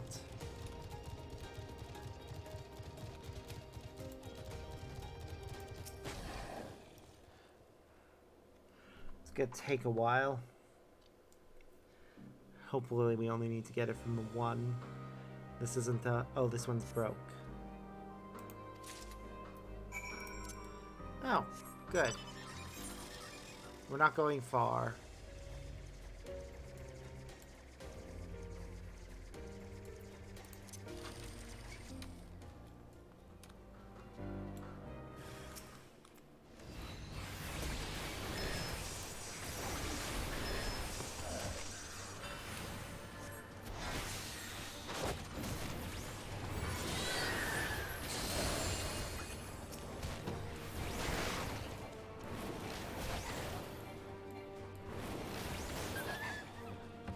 There we go. Thank goodness you're here. Never mind. This man is in desperate need of aid.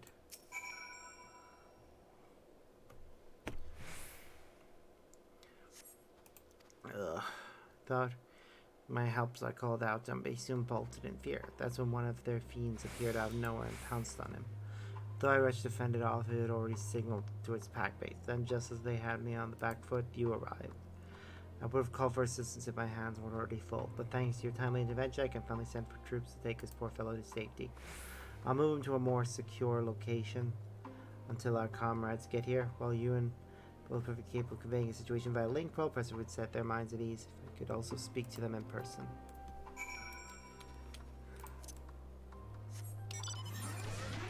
Yep, I'll return. Hopefully we'll be able to attune to that when we return.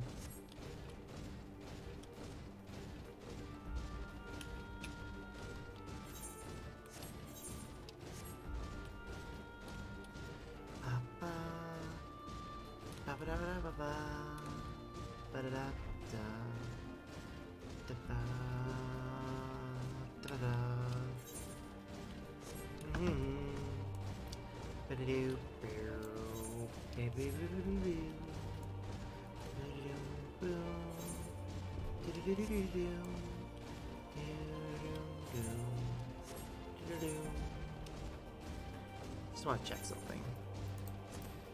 Yeah, I have none of those high enough to continue with some of the quests. We'll likely do them as part of a different playthrough. Nah, a moment too soon. Were you able to find an intact carburetor?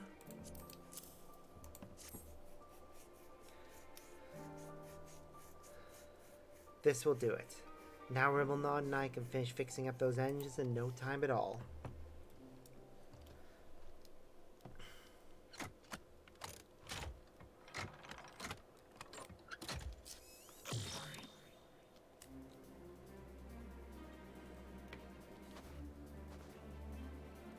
There, everything's in order. These should be much more efficient, and you'll notice they've stopped making strange and ominous noises. I am taken aback by your abundance of skill. Let me thank you on behalf of everyone here at Camp Broken Glass. Oh, the pleasure's all mine. Happy to be of service. You seem genuine about that. Tell me, do you have some sort of connection to Camp Broken Glass? In a way. I hail from Laterum, as it happens. It was a village here, precisely where your camp is now. It acted as a checkpoint for those visiting the capital, but it was also home to the rigs, workers, and our families. Obviously, much has happened since last I could call this place home, but in my heart of hearts, it always will be. I must apologize. We're effectively occupying your home, yet placed the full burden of proving good faith in our dealings upon you. Oh no, I can't blame you for that. We hardly had a viable alternative to abandoning Laterno, knowing we could never defend ourselves against wandering bands of maddened soldiers.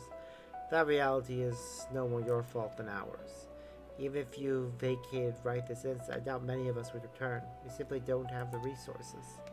Until Juturna Platform G is back in working order, that is.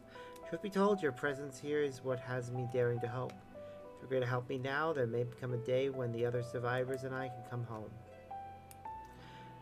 Fury above, I certainly can't turn you away now. You've proven yourself to your work this day. I have no lingering qualms about approaching my superiors with your proposal. Truly? Oh, I could kiss you. Ah, well. Do it. Do it now.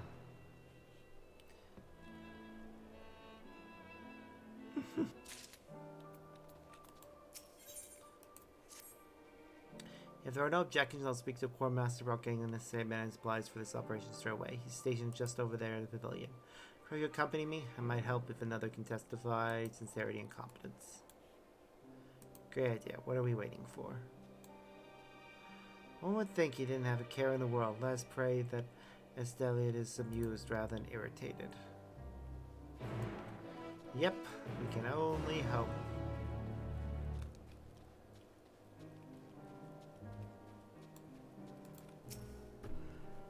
Yeah, the past cutscenes before we did these side quests were rather dark and heavy. Lucky you got there when you did, though. I wonder what drew that. Civilians continues, please begin. Eyes. Sorry for the water itself. Tricky task. Hold up. Ugh. Not bothered about these ones. I'm bothered about this one because it sounds like this one will vastly affect things. Ah, I see you've brought Master Narratives. That the envoy for Tapper's Den? Yes, you see, sir, it all began with a pious here. They're explaining what's happened. I see. It would certainly be a boon to us if the platform was restored to working order. No doubt. So you agree to help? On one condition. You must first confirm the platform can be reactivated. We aren't blessed with a surfeit of personnel and resources, you know.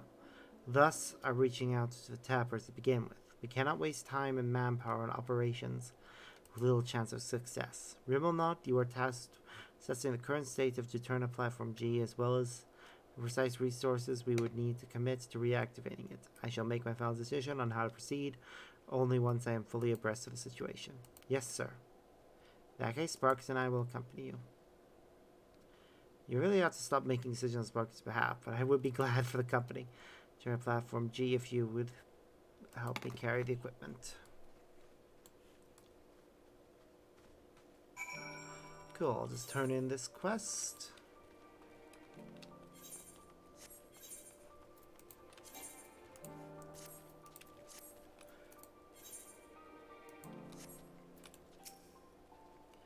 Managed to track him down. Belief, though, is our refusal of our help is concerning. It's not surprising, really, though.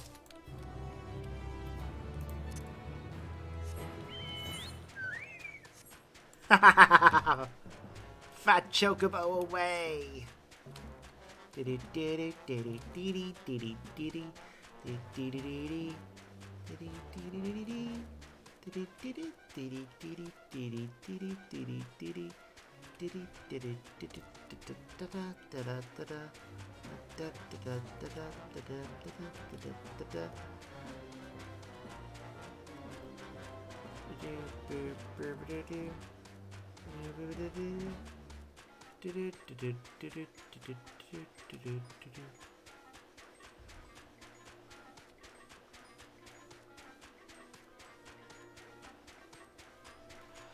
Okay, so that's the platform.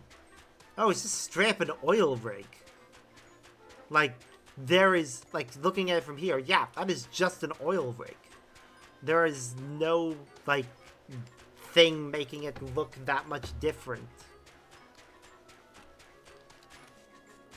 So, I mean, I guess in fairness, ceruleum is a stand-in for oil. Or to oil in the form of fuel. What we would know as petrol.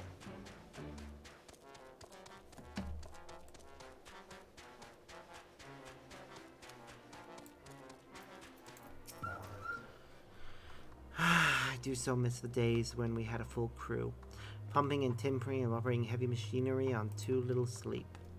As much as I would like to know what in hell's you're on about, we have no time to be revisiting old memories. We're here for one reason and one reason only. I know. At least the exterior seems unharmed. I'll head inside and have a look around. Stay here and make sure nothing large and hungry is waiting for me when I come back. That sounds real. Sparkless, keep our wits about us. Excellent. I'll see you both in a bit.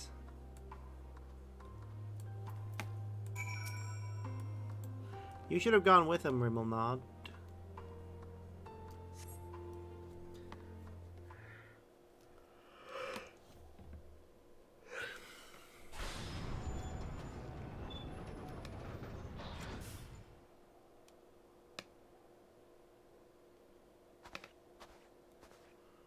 How did it look?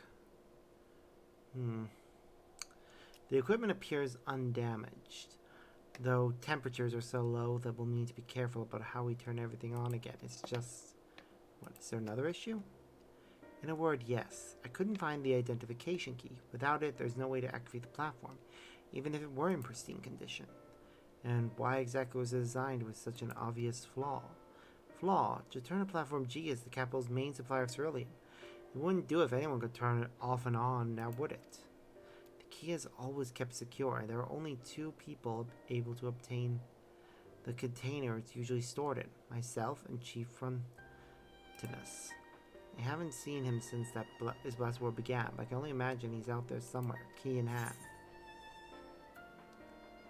Which means he avoided being tempered. I've never met anyone quite as loyal to the Empire as Chief Frontis. He probably took the key to stop anyone from misusing the platform. But I'd say he's succeeded in his aim. It stayed dormant this whole time and out of the hands of the warring factions. Indeed, now we just need to find out where he is. Sorry for wasting your time. There's no way we can get this place up and running without that key. Don't tell me you're going to give up just like that.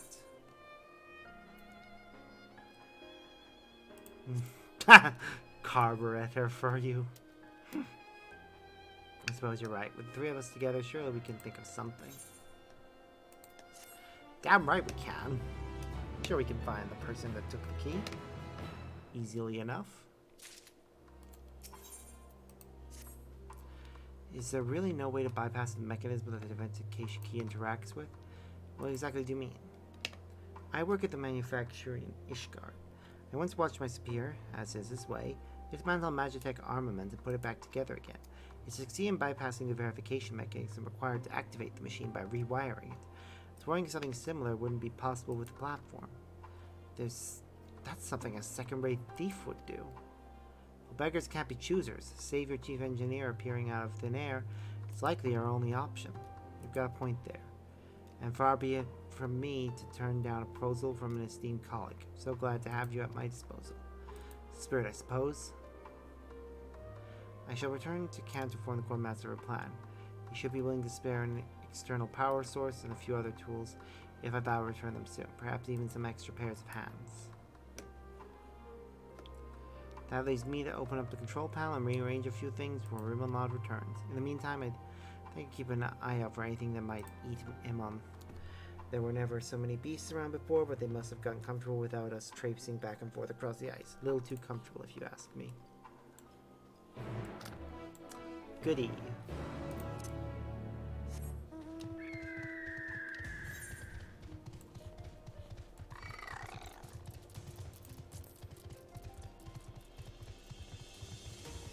Just gonna run ahead and destination reached. Oh, delightful.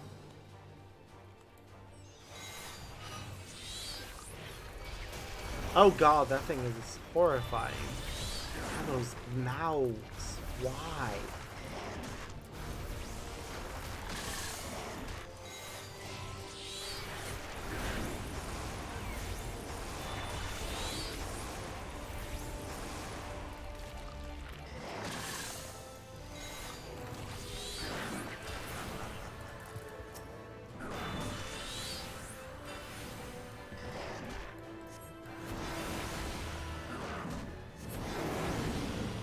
There we go. Also, I currently don't have my...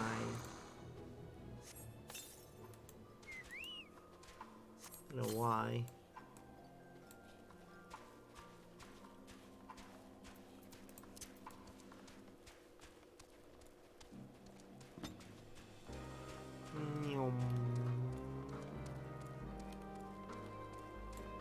Hello. I've done all I can for now. I even caught at the end of your battle with those creatures. Spectacular.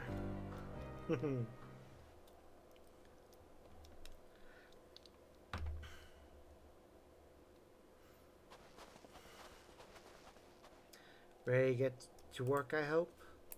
Of course, all that's left is to engage in a bit of Ishgardian skullduggery. I'm not sure I care for that turn of phrase, but very well. We'll attach the power devices, which should allow you to utilize the control panel. Thrilling. This phase will be up and running before you know it. Stand back and watch the master at work.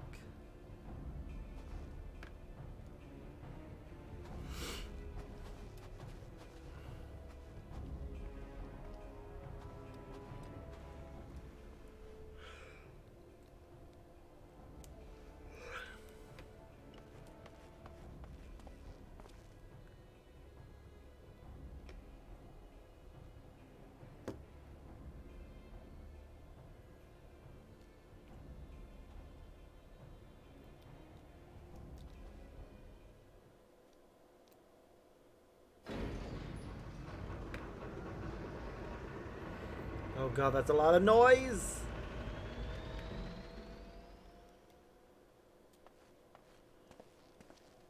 It worked, yes? You bet it did. There's life in the old girl yet. Of course, there's still a lot of work to be done to get ready to extract and refine ceruleum, but we're off to an excellent start. Since Galma just took its first step on the road to recovery. Can't thank you both enough. Woo!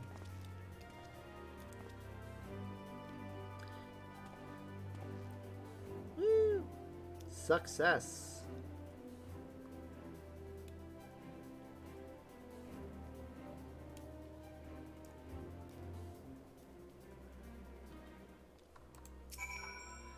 I'm pleased that this plan was a success after all. I appreciate seeing it through to the end. I can leave the rest of the engineers I brought with me. They're more than capable of keeping the place operational until we're prepared for the next phase. And let us all return to camp and inform Estella of our triumph. Yeah, let's. I do not feel like walking all the way though, so fast travel. And we'll get a special reward after this. I'm not going to take the option of food, though, Gonna take the option that gives me more money.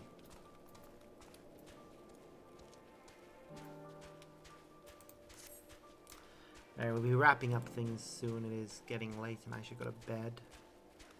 Because I've got a lot to do tomorrow. Ah, good to see you again. I was just wondering when I might hear how you have fared with the platform.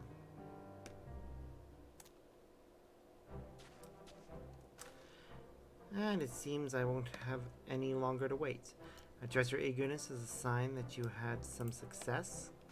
Yes, sir. We were able to access the platform controls to confirm that it is operational. There are still adjustments to be made, but I imagine it won't be long until it's fully operational. Splendid. If the camp secures a stable supply of energy, we can begin rebuilding throughout the region.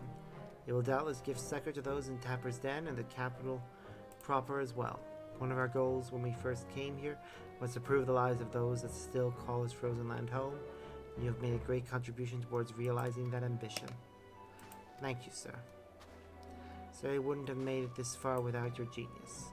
Days when Garlemald looked towards a bright future seem so distant, the snow and frost have reclaimed their dominion. But I, for one, am ready to embark on the same journey that my ancestors once did, and build a new home around the warmth of cerulean flame. I am certain that when the time comes, I shall be proud to know that I worked alongside you. I must thank you as well. You have taught me to listen with sincerity to the words of those who I would otherwise have unjustly scorned.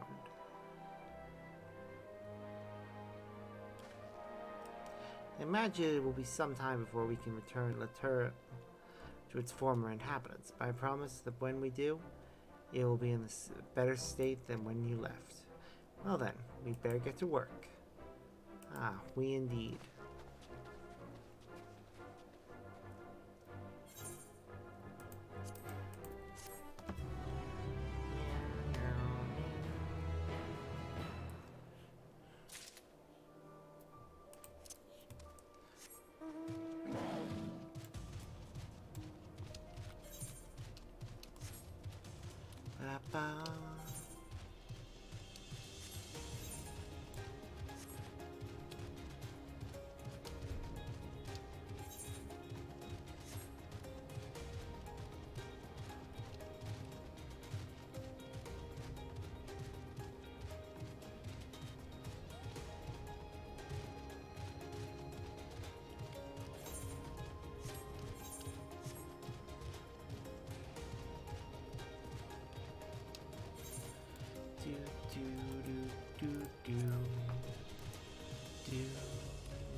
This has been, aside from the whole thing with Quintus, which was unfortunate.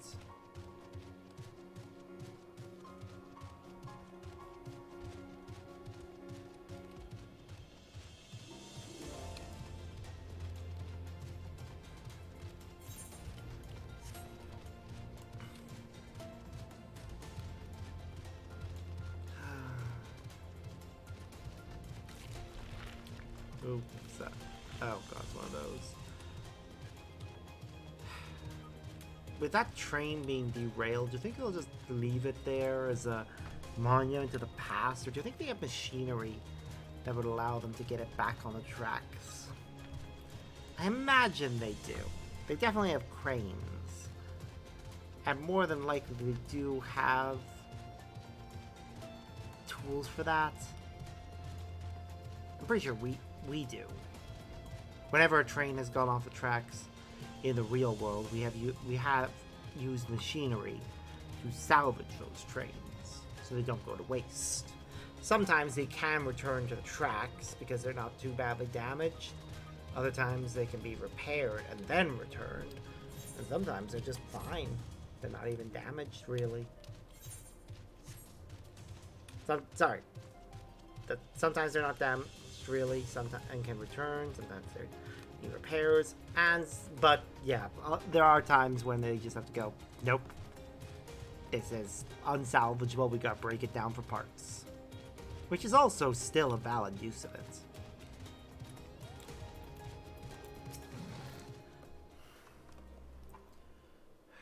Well? What's going on?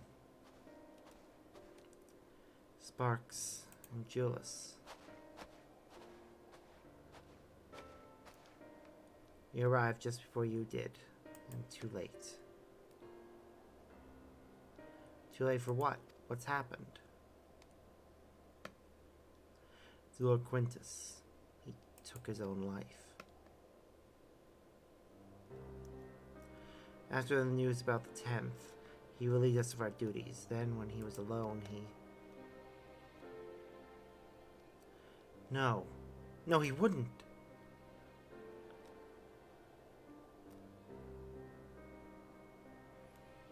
Thancred and the others, assisted by the soldiers, have seen to the remains. In due course shall the legatus be afforded a proper burial. He released us from our duty. He wanted us to be free to choose our own fate. Without him to guide us, I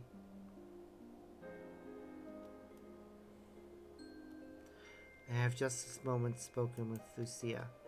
We are ready to commence the transfer of the refugees here to Camp Broken Glass, should they be willing to accept our aid. Some would rather die.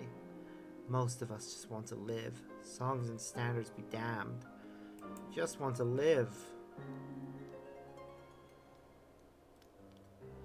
We'll need to speak with the refugees. They'll have to decide for themselves if they wish to come with us. If anyone would prefer to stay, we can have supplies brought over to them. It'll be a hard journey for the others, but we'll see if they reach our camp safely.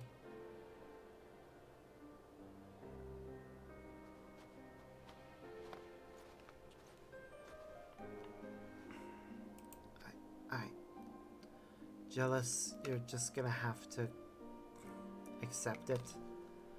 It's tragic, I know, and I'm pretty sure when I go down and I see the standard stained with blood, I'm gonna feel torn.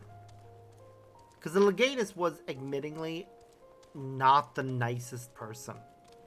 He definitely gave off end of the British Empire Tory vibes. Like, refusing to accept that the world is changing and he has to change with it in order to still be relevant and also ensure that the world actually grows. Are these guys still against us, or... No. They're fine now.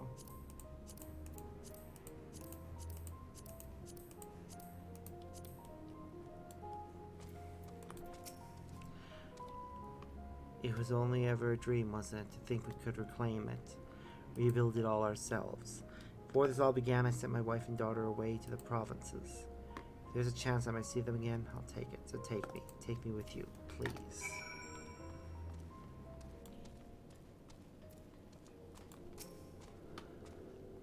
Well, got these right sorted in the end. All it took was a few adjustments, and now it works as well as it ever did. From what I can tell, the one in Laterum is also functioning as normal. That's where Eular is staying, isn't it? Now that most of us are packed up and leaving this place, I reckon there'll be more use for me and my skills over at your camp. So most of them are choosing to leave. That's good.